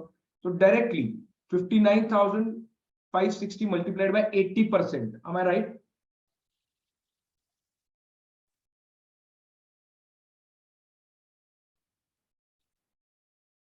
मैंने पूछा अब इसको एट्रीब्यूट करना है, एलोकेट करना है, तो मैं क्या कर सकता हूं? सिंपल सी बात है, this equal to profit multiplied by 80% और यहां पे straight away this minus this, correct?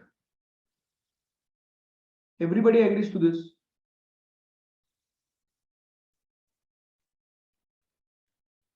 अगर अरे आप ऐसे 59,560 कंसोलिडेटेड है ना प्रॉफिट, वो एनसीआई को कैसे जाएगा? यही सबसे बात इंपॉर्टेंट है यहाँ पे। अगर आप ऐसे करते हो तो आप एक कोई कंपनी बना लीजिए, मुझे सब्सिडरी बना लीजिए, मैं उसमें एक नॉन कंट्रोलिंग पोर्शन रहता हूं और मुझे इतना सारा प्रॉफिट एलोकेट कर दीजिए। ये जो प्रॉफिट है, this profit belongs to both of parent company and subsidiary company.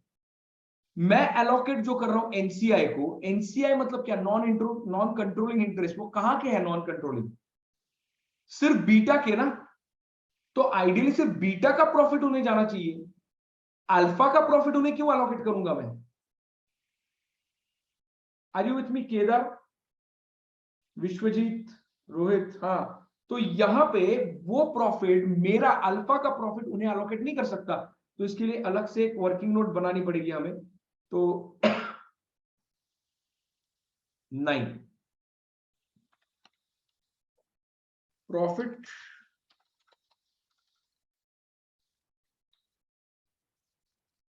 attributable to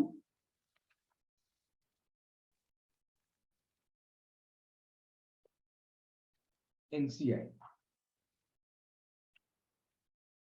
Total profit first of all.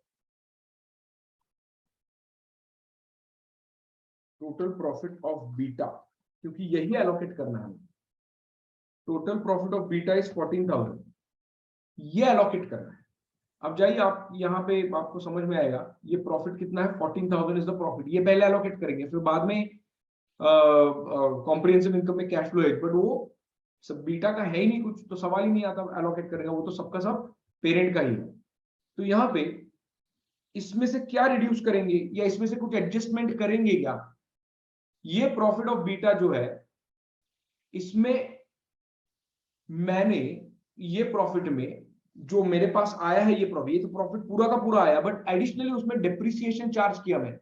Otherwise पूरा डिप्रिसिएशन जो उसके पीपी में था, एसेट्स में, इंटेंजिबल्स में था, वो सब एडजस्ट करके ही आया है। इसके अलावा जब ये प्रॉफिट मुझे आया तो एडिशनल डेप्रिसिएशन भी तो मुझे कंसिडर करना चाहिए। जो एडिशनल फेयर वैल्यू मैंने कंसिडर की है, वो फेयर वैल्यू कंसिडर करके मुझे ये बेनिफिट, ये जो डेप्रिसिएशन है वो भी इसमें चार्ज करना चाहिए। तो जो रिमेनिंग बचता है वही मैं एलोकेट करूंगा एनसीआई। पूरा का पूरा इसमें से एलोकेट नहीं करूंगा, नहीं तो वो डेप्रिसिएशन जो मैंने अभी किया है कंसिडर मेरी प्रॉफिटेबिलिटी में, आप अपनी प्रॉफिटेबिलिटी देखिए यहां कॉस्ट ऑफ सेल्स में आपने एडिशनल डेप्रिसिएशन कंसिडर किया है। ये डेप्रिसिएशन जो कंसिडर किया है, this is because of what, this is because of fair valuation of betas and net assets, उसके ऊपर का ये एडिशनल डेप्रिसिएशन है। तो इसका भी पोर्शन एक एनसीआई को जाना चाहिए। Are you getting my point everyone? So इसीलिए पहले वो उसको रिड्यूस करता हूं मैं।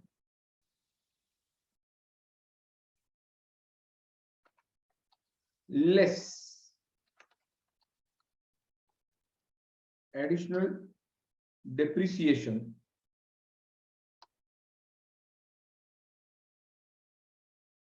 on fair value adjustment, मैं लिखता हूं यहां पे पीपी पेटेंट्स। इन्वेंटरी भी तो यूज किया मैंने, उसके बाद में पूरी की पूरी कंज्यूम की है, फेयर वैल्यू बढ़ा के उसको कंज्यूम किया है। And deferred tax impact on award,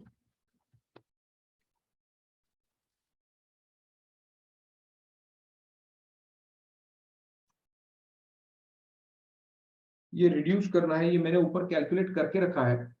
हमने कहां पे किया था, ये यहां पे किया था।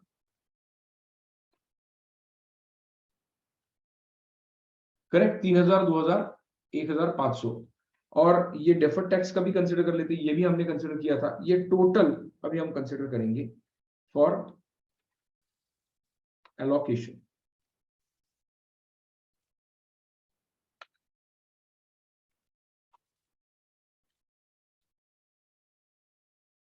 allocable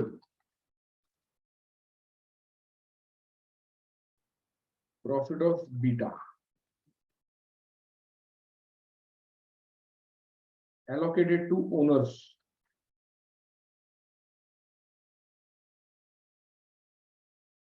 allocated to NCI।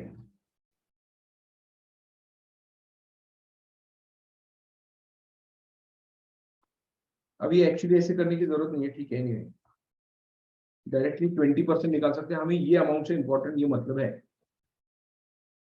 1760 will be the amount allocated to them. तो हम इसका रेफरेंस देंगे।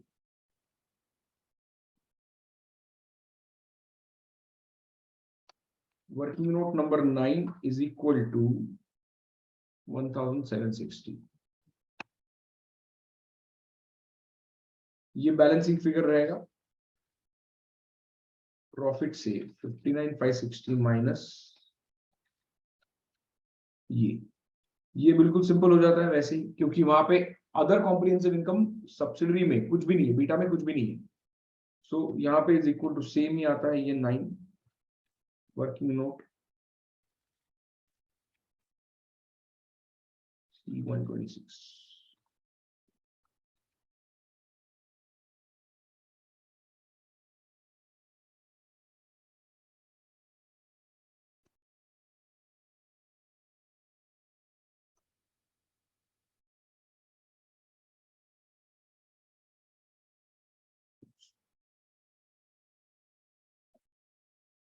तो ये आपका P&L का क्वेश्चन कंप्लीट हुआ। यहाँ पे कोई ऐसी मतलब गुंजाइश नहीं कि आपको पता चले कि ये क्वेश्चन सही है या नहीं, करेक्ट। बट ये अगर आप चेक भी करते हैं वर्किंग नोट्स ACCA के साथ, ACCA के वर्किंग के साथ, आंसर करेक्ट है पूरा। बट हमने जो नेट ये 5वां वाला वर्किंग नोट है ना, ये उन्होंने कुछ अलग बनाया है, उनका बहुत अलग है नोट। उन्होंने पहले बुक वैल्यू पे कंसीडर किया है और फिर बाद में net assets after depreciation adjust किया है, ऑल दैट स्टफ। तो वो थोड़ा सा कॉम्प्लेक्स लगा मुझे। While I calculated directly with this, तो ये ज्यादा सिंपल और समझ में आने जैसा लगता है। तो आप देखिए, आपको जो अच्छा लगे वो आप चूज कर सकते हैं। वो भी आंसर वही देता है, ये भी आंसर वही देता है, it's just a different method, different starting point I would say. Any questions on this? ये एक सिंपल सा सवाल, इसके बाद में और एक आया था, ये वाला नहीं, ये नहीं, एक कब आया था मुझे देखना पड़ेगा, ये आया था जून 2021, 9 मार्क्स के लिए है। ये बस आपको डिसाइड करना है कि वेदर इट इज एसोसिएट, और ये इसका क्या हो सकता है। It's kind of a theoretical है थोड़ा सा, जो हमने डिस्कशन किया था while discussing control, significant influence and joint control, वो वाला एप्लीकेशन है यहाँ पे, बस एज सिंपल एज दैट। वो 9 मार्क के लिए, तो ये आप बाद में देखिए, इसमें कोई ऐसा मतलब न्यूमेरिकल कैलकुलेशन नहीं है, ठीक है। We have come to an end of this batch. So, do you have questions with respect to any topic, including pen drive topic?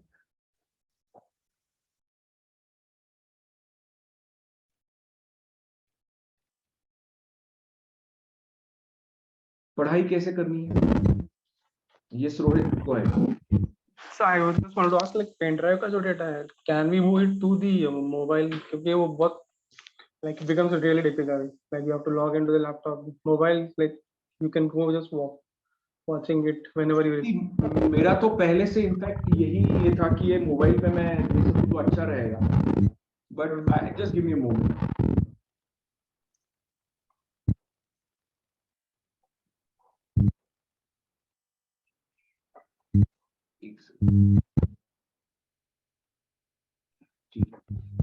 ना पहले से ही मैं ये सोच रहा था कि क्यों ना ये मोबाइल पे दिया जाए, बट क्वेश्चन सॉल्विंग और ये सब कुछ है वो मोबाइल पे नहीं हो सकता। इसीलिए मैंने उसको पेन ड्राइव पे जानबूझ के रखा है, क्योंकि वो फुल फ्लेजेड क्वेश्चन है। ऐसी बात नहीं है कि कुछ एडिशनल आपको चीजें देखनी है और उसके लिए आपको ये काम में आएगा। तो एक सेकेंड, तो इसके लिए थोड़ा सा फिर वो डिफिकल्ट जाता है मोबाइल पे देखना। रिवाइज करना है तो बात अलग है, बट आप फुल फ्लेजेडली कर रहे हो तो मोबाइल काम का नहीं है, क्योंकि जो मैं लिख रहा हूँ वो मोबाइल पे दिखेगा नहीं, ये इशू है। इसलिए मैं वो मोबाइल पे देना अवॉइड कर रहा हूँ, जानबूझ के कर रहा हूँ। मोबाइल पे देखना है तो क्या होता है, मन चाहे आप कैब पे जा रहे हो, कहीं ट्रैवल कर रहे हो, तो you would like to watch that, but वो सीरियसनेस नहीं आता, वो अंडरस्टैंडिंग नहीं आता, आपको इल्यूजन आता रहता है कि हमारा हुआ है, मैंने वो देखा है, बट वो नहीं देखा। जब तक आप फुल फ्लेजेडली लैपटॉप के सामने बैठ के सॉल्व करके जब तक अंडरस्टैंड नहीं करते, तब तक वो नहीं हुआ। और ये एक्सपीरियंस है, बिलीव। मैं ऐसे ही मैंने उसको सिर्फ पेन ड्राइव पे नहीं दिया, तो मुझे तो सिंपल है ना, I can avoid the cost of my license, my pen drive, my infrastructure, कर सकता हूं, बट वो काम का नहीं है आप। तो मैंने काफी उसके ऊपर सोचा है, सो डोंट वरी। तो मैंने जो दिया है पेन ड्राइव पे, वो पेन ड्राइव पे देखिए आप, उसका कुछ पर्पज है। Thanks. No problem. Anyone else? Sir ये पढ़ाई का फ्लो कैसे होना चाहिए, मतलब अभी जैसे थेरोटिकल का जो एक मॉड्यूल है, उसके बाद एसी मतलब पास्ट एग्जाम पहली क्वेश्चन। बात साइडी, have you seen all the lectures on a pen drive? नहीं। First thing you have to do is all the lectures on pen drive without fail. That will give you a completeness. पूरा syllabus जो है वो syllabus complete होगा। वो syllabus जब तक complete नहीं होगा तब तक आपका confidence नहीं आएगा, believe me. तो पहले पेन ड्राइव लेक्चर्स पूरे देख लीजिए, बाकायदा ऐसे सामने लैपटॉप के बैठ के पेन पेपर लेके बैठिए, तभी आपको पढ़ाई किया है वो सब्जेक्ट देखा है, ऐसे समझ में आएगा, ऐसे लगेगा। आप ऑन द फ्लाई चलो अभी आधा घंटा देखते हैं, शाम को आधा घंटा देखते हैं, नहीं होगा। एक टॉपिक देखना शुरू किया तो 1.5 घंटे से ज्यादा टॉपिक नहीं, एक्सेप्ट इंपेयरमेंट का स्टैंडर्ड और फॉरेक्स वाला स्टैंडर्ड, सभी standards are approximately around 1.5 hour on an average. तो सभी टॉपिक लैपटॉप के सामने बैठिए 1-1.5 घंटा without moving from the place. नहीं तो किसी का फोन आया, किसी व्हाट्सएप देखा, मैं इसलिए आपको ये ऑन करने के लिए कहता हूं, तो आपको कोई डिस्टर्ब ना करे, घर पे भी ऑफिस में भी। या फोन आप ना देखे बीच में, कहीं सो ना जाए आप बीच में, इसीलिए वो पर्पज है। तो वैसे ही आप अगर पेन ड्राइव देखेंगे तो ही आपका ये सिलेबस कंप्लीट होगा। सिलेबस कंप्लीट होने के बाद नेक्स्ट स्टेप, देन यू, अब ये मैंने कल भी बताया था, पहले तो आपको शेड्यूलिंग करना है। तो शेड्यूलिंग में पहला पॉइंट रहेगा आपके पेन ड्राइव लेक्चर्स कंप्लीट कर लो। पेन ड्राइव लेक्चर्स कंप्लीट होने के बाद आप पूरा सिलेबस से रिलेटेड एक एक चैप्टर रिवाइज करना चाहिए आपको। अब वीडियो नहीं देखना है, जहां पे कॉन्सेप्ट क्लियर नहीं है वहां पे वीडियो देखिए, क्विकली देखिए। अब ये मोबाइल ऐप पे है आपके, जो हमने जो फेस टू फेस किया है वो सभी लेक्चर्स आपके मोबाइल पे है। वहां पे क्विकली फॉरवर्ड कीजिए, देख लीजिए वहां पे क्या क्या बाकी बचा है। एक टॉपिक कॉन्सेप्ट कहाँ पे है सर्च करिए, वहां पे देख लीजिए। वहां पे आते जाते ट्रैवलिंग में आप कर सकते हो, आप ऑफिस जा रहे हो, ट्रैवलिंग कर रहे हो, तो आप वो कर सकते हो। मोबाइल लगा के सिर्फ बात करनी, क्या अब देखना नहीं है, वहां पे कॉन्सेप्ट सुनना है। हमने क्वेश्चंस जो सॉल्व किए हैं उसको फॉरवर्ड कीजिए। बट ये सब चीजें आप कर सकते हो, खुद के नोट्स बनाओ साथ में। ये गाड़ी में जाते वक्त नहीं होगा, बट जब सुन के कॉन्सेप्ट आओगे, ट्रैवल से आप कॉन्सेप्ट सुनते आए हो आप ट्रैवल में से, तो आप आपका नोट्स बनाइए खुद, क्या सुना आपने, आपका अंडरस्टैंडिंग क्या है, आपका खुद का अंडरस्टैंडिंग लिखिए उस टॉपिक से रिलेटेड। 5 या लेवल पे अंडरस्टैंडिंग होता है, initial recognition, initial measurement, subsequent measurement. ये सबसे इंपॉर्टेंट 3 प्रिंसिपल्स है, recognition, initial measurement, subsequent measurement. उसके बाद में फिर आता है presentation, D recognition and disclosure. Disclosure छोड़ दीजिए, डिस्क्लोजर के ऊपर टाइम ज्यादा मत डालिए। प्रेजेंटेशन इज इंपॉर्टेंट और D recognition is sometimes important, but D recognition and disclosure ज्यादा ध्यान मत दीजिए उसके ऊपर। बस गेन और लॉस कहां जाता है वो ध्यान दीजिए, but otherwise presentation, recognition, initial measurement and subsequent measurement are the most important ones. उसका लॉजिक आपको लिखते आना चाहिए कि ये क्यों कर रहे हैं हम अकाउंटिंग ट्रीट में। इतने सारे पास्ट एग्जामिनेशन क्वेश्चन हमने देखे, सब में कुछ ना कुछ लॉजिक है, तो वो लॉजिक जब तक नहीं लिखेंगे तब तक आपको मार्क्स नहीं मिलेंगे। Correct? That will be the difference between 55 marks and 85 marks. जहां जहां पे लॉजिक्स आ रहे हैं सब जगह पे आपको क्या करना है, लॉजिक्स देने हैं कैलकुलेशन से related, not just the calculation. Calculation जैसे हमने सेल में जाके किया वैसे करना पड़ेगा, कैलकुलेटर यूज करने की जरूरत नहीं है। ठीक है, तो ये 4 क्वेश्चन पेपर जो हमने कल वो देखे, उसको आप, मैंने कल भी आपको बताया था, वो 4 क्वेश्चन पेपर, कल नहीं लास्ट वीक में हमारी बात हुई थी, 4 क्वेश्चन पेपर्स एंड एक टेस्ट वाला स्पेसिमेन एग्जाम। ये 5 क्वेश्चन पेपर्स आपको सॉल्व करने हैं। ये आप नवंबर के लास्ट 15 दिन में रखिए, नवंबर के लास्ट 15 दिन में, पहले 5 दिन में या पहले 7-8 दिन में ये सॉल्व कीजिए, ऑल्टरनेट डे कीजिए सॉल्व, 10 दिन लगेंगे। फिर भी आपका उसका कुछ बचा है तो अगले 10 दिन और है। करेक्ट? आज एक पेपर सॉल्व किया, उस पेपर में क्या गलत गया इमीडिएटली चेक कीजिए, क्या जमा नहीं आपको, क्या ठीक तरह से नहीं आया, उसको प्रैक्टिस कीजिए अगले दिन। उसके अगले दिन दोबारा से सेकंड पेपर दीजिए, वापस एक अगला नेक्स्ट दिन वही कीजिए, ऐसे करते करते जाइए। ये 5 क्वेश्चन जब तक आप सॉल्व नहीं करोगे तब तक नहीं होगा, और प्रैक्टिस वहीं पे होगी, सेपरेटली प्रैक्टिस करने की जरूरत नहीं। Keep those 5 papers as a practice itself. दोबारा से सेपरेट प्रैक्टिस मत कीजिए सीबीए एनवायरमेंट। नवंबर के लास्ट के 15 दिन और दिसंबर के पहले 5-6 दिन, मतलब 20 दिन आप सीबी एनवायरमेंट की प्रैक्टिस के लिए रखिए। वो पेपर देने की प्रैक्टिस अलग से मत कीजिए, उसकी कोई जरूरत नहीं, उसी पेपर में आपको समझ में आए कैसे करना है। तो वो जब आप करोगे, ये सब पहले रिवीजन, खुद के पॉइंट्स, उसका सेकंड रिवीजन करने से पहले मैं तो हमेशा आपसे ये कहूंगा, second revision is always solving the questions, past examination question. आज हम है 18 सितंबर में, ये सितंबर के 10 दिन बचे, 10-11 दिन बचे, आजकल का दिन छोड़ दीजिए, तो 10 दिन बचे हैं। ये 10 दिन अगर आप पकड़ लेते हैं और अक्टूबर 31 डेज, नवंबर 30 डेज, इसमें दिवाली दशहरा सब कुछ है, उसको निकाल दीजिए। नेट डेज आप देखिए कितने आपके हाथ में, नवंबर के 30, अक्टूबर के 30, 60, और ये 10 दिन तो छोड़ ही दीजिए इस महीने के, वो दिवाली के लिए छोड़ दीजिए। तो मतलब ये 10 दिन, तो मतलब 30, 60, 70 में से 10 दिन निकाल लीजिए आप, आपके पास 60 ही दिन है, 60 डेज।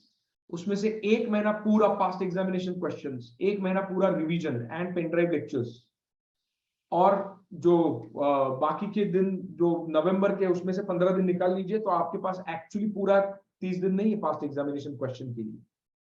तो नवंबर के 15 दिन specimen exam, 5 specimen exam compulsory, you do not have choice, you do not have choice. तो ये 30 दिन जो मैंने कहे हैं, 60 दिन में से 30 दिन पहले आपकी रिवीजन और पेन ड्राइव के लेक्चर्स, इसके अलावा 30 दिन में पास्ट एग्जाम क्वेश्चंस प्लस आपके जो स्पेसिमेन एग्जाम है उसी 30 दिन में ये कवर कर लेना, क्योंकि कुछ ना कुछ तो करोगे ना। पेपर दिया आप 5 घंटे लगे पहले पेपर में, उसका कुछ आपने रेक्टिफिकेशन कर लिया, उसके बाद में क्या करोगे अगले दिन? पास्ट एग्जामिनेशन क्वेश्चन सॉल्व करो, करेक्ट। तो ये 30 दिन में past exam question plus specimen examination, ये 5 ऐसे आपने अगर टारगेट रखा तो दिसंबर के 5 दिन है वो खाली रखो। जितना भी आपका रिवीजन बचा है, जितने भी इंपॉर्टेंट क्वेश्चंस आपने हाईलाइट किए हैं, वो दोबारा से सॉल्व करो, सॉल्व करो, पढ़ो मत, सॉल्व करो। एंड लास्ट का जो 2 दिन बचता है एग्जामिनेशन डे के पहले 2 दिन, क्विकली रिवाइज करना है और पढ़ना है, सॉल्व कुछ भी नहीं करना लास्ट 2 दिन में।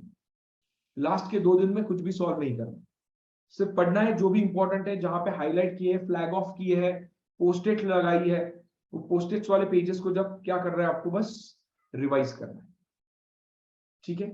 इन बिटवीन आप अपने में से कोई कॉन्टेक्ट ढूंढ लीजिए जो लगता है आपको हेल्प कर सके, मदद कर सके, तो किसी को भी कॉल कीजिए एंड अकॉर्डिंगली आप देखिए कितनी पढ़ाई हुई है, कैसे करना है, ये कुछ प्रॉब्लम आया तो ये कैसे सॉल्व करना है, खुद पहले सॉल्व करने की कोशिश कीजिए, अदरवाइज कलीग के साथ में सॉल्व करने की कोशिश कीजिए। जब तक खुद आंसर नहीं ढूंढोगे, मैं चाहे हर बार आंसर दूं आपको, बट जब तक आप खुद नहीं ढूंढोगे, आपको दिमाग में उसका लॉजिक नहीं बैठेगा, कभी नहीं बैठेगा। तो वो खुद के दिमाग में अगर बैठनी है कुछ चीजें, तो खुद को एफर्ट लेना पड़ेगा।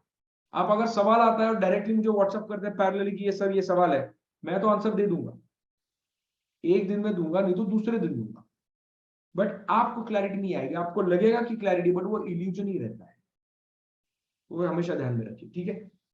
तो इस तरीके से थोड़ा सा प्लान करना पड़ेगा, शेड्यूल बनाइए। आज कल का दिन छोड़ दिया है, तो आज के और कल के दिन में शेड्यूल बनाइए। शेड्यूल में जब एक हर एक टॉपिक आने लगेगा, तब आपको पता चलेगा कि कितना डॉन्टिंग टास्क है हमारे सामने। लगते वक्त लगता है नहीं 60-70 दिन है अभी हमारे पास, 70 दिन काम के नहीं रहेंगे अगर आप शेड्यूलिंग नहीं करते।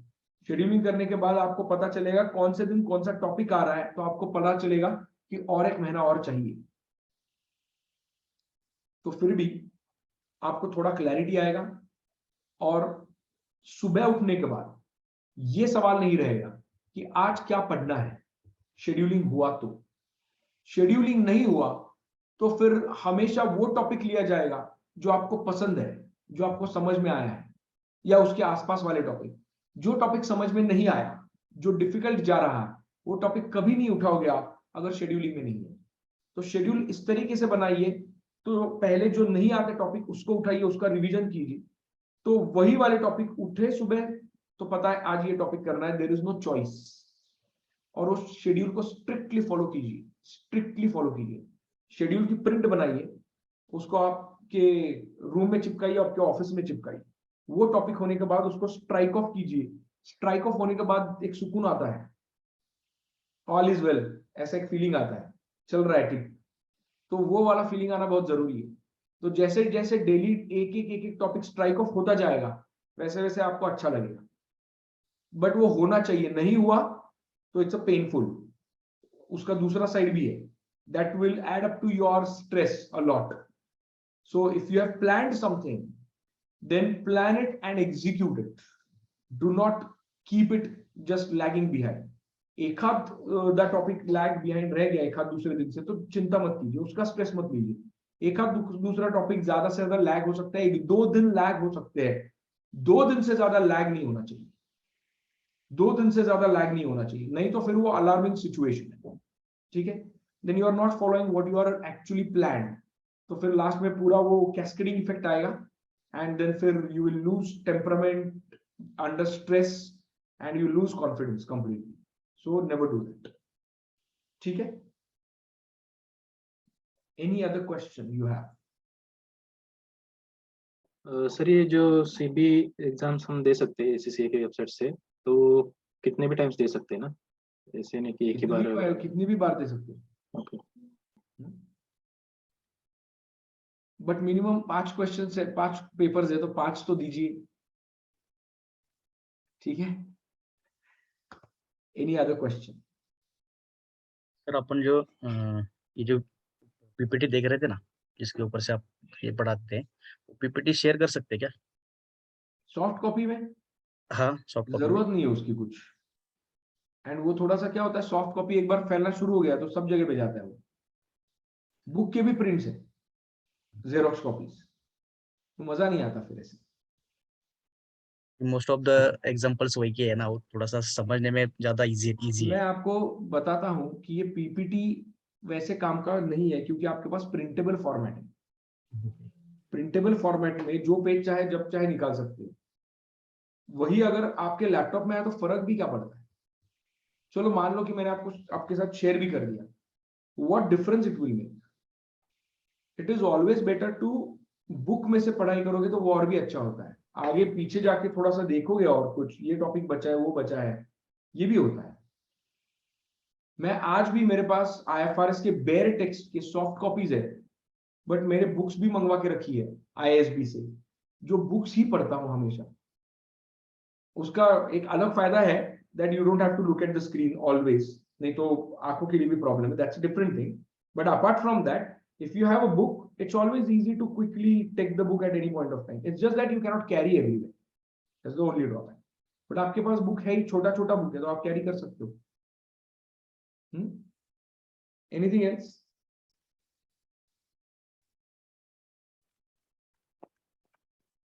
चलिए, so thank you so much for your patience for so many days, and you have been consistently on the lectures with most of you video on, जहाँ पे bandwidth कैसे हुआ वहाँ पे, but you were there. So I wish you all the best. जो लोगों को possible नहीं हुआ because of some professional commitments, some personal issues, personal contingencies, emergencies, whatever it is. Henceforth, आपके पास जो 2 महीने हैं, 70 दिन है, उसमें committedly you will have to devote your time. इतना ही ध्यान दीजिए कि ये 2 ही महीने पढ़ाई करनी है, एज सच कमिटमेंट ली है, इतने दिन पढ़ाई की है, तो 2 महीने और। तो जितनी भी पर्सनल कमिटमेंट्स आती है, ट्रिप को जाना है या कोई फैमिली फंक्शन है, ये है, मैं तो ये ऐसे ये कर रहे हो ऐसे में बता रहा हूं, 2 महीने ऐसे यूटिलाइज कीजिए। काम तो है ही, काम नहीं होता तो ठीक है, तो 2 महीने बहुत है, बट काम भी कर रहे हैं आप, तो ये 2 महीने फिर कम पड़ते गए। तो अकॉर्डिंगली प्लानिंग करना है, तो सभी छुट्टियों का प्लानिंग कीजिए। Do not do any extra curricular activities, any functions, family functions, whatever it is. 2 महीने गाली खाइए घर की, कोई प्रॉब्लम नहीं, but this will give you good results. आपने इतना किया है हार्डवर्क, और 2 महीने, this will fetch you extremely good results, believe me. ठीक है, wish you all the best. कोई भी सवाल रहे, अभी भी मैं 2 महीने क्या, उसके बाद भी, एग्जाम के बाद में कोई सवाल आता है तो भी मैं हूं, तो उसके लिए कोई प्रॉब्लम नहीं है। आप कभी भी सवाल पूछ सकते हो, इधर उधर थोड़ा टाइमिंग हो सकता है। कोई स्टूडेंट्स जो है ना, वो बहुत, अभी मैं स्टूडेंट्स ही कहता हूँ, you are all professionals, but when you are sitting here you are a student. तो एक इतना इम्पेशेंट हो जाते हैं, एक दिन आंसर नहीं दिया तो इमीडिएटली डबल क्वेश्चन मार्क करके मुझे आता है ये सवाल। So don't do that. I mean, आप में से नहीं किया किसी ने, ये मैं पेन ड्राइव वाले कुछ स्टूडेंट्स है उसकी बात कर रहा हूँ, तो अपने बैच में किसी ने भी नहीं किया, बट ये ऐसा अच्छा नहीं है। तो there are, I am also doing something, so most of you have shown good patience always, so but I'm there, so whatever the questions you will feel, please ask. Do not keep it अपने आप से solve नहीं हुए, अपने colleague से, अपने यहाँ से peers से, अपने दोस्तों से solve नहीं हुए, then you can ask it to me। ठीक है, query resolution session है अगले वीक संडे को 24 सितंबर।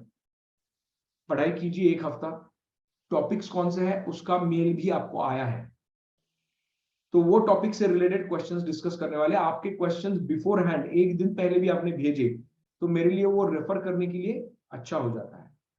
तो वो टॉपिक्स जो है उसके ऊपर के कोई सवाल आपको है तो आप उसको पॉइंट नोट डाउन कीजिए, उसकी एक एक्सेल भेजिए इन्फो पे, या अमृता मैडम को भेजिए या अश्विनी मैडम को भेजिए, वो वहां से मैं वो क्वेश्चंस डिस्कस करूंगा, ठीक है।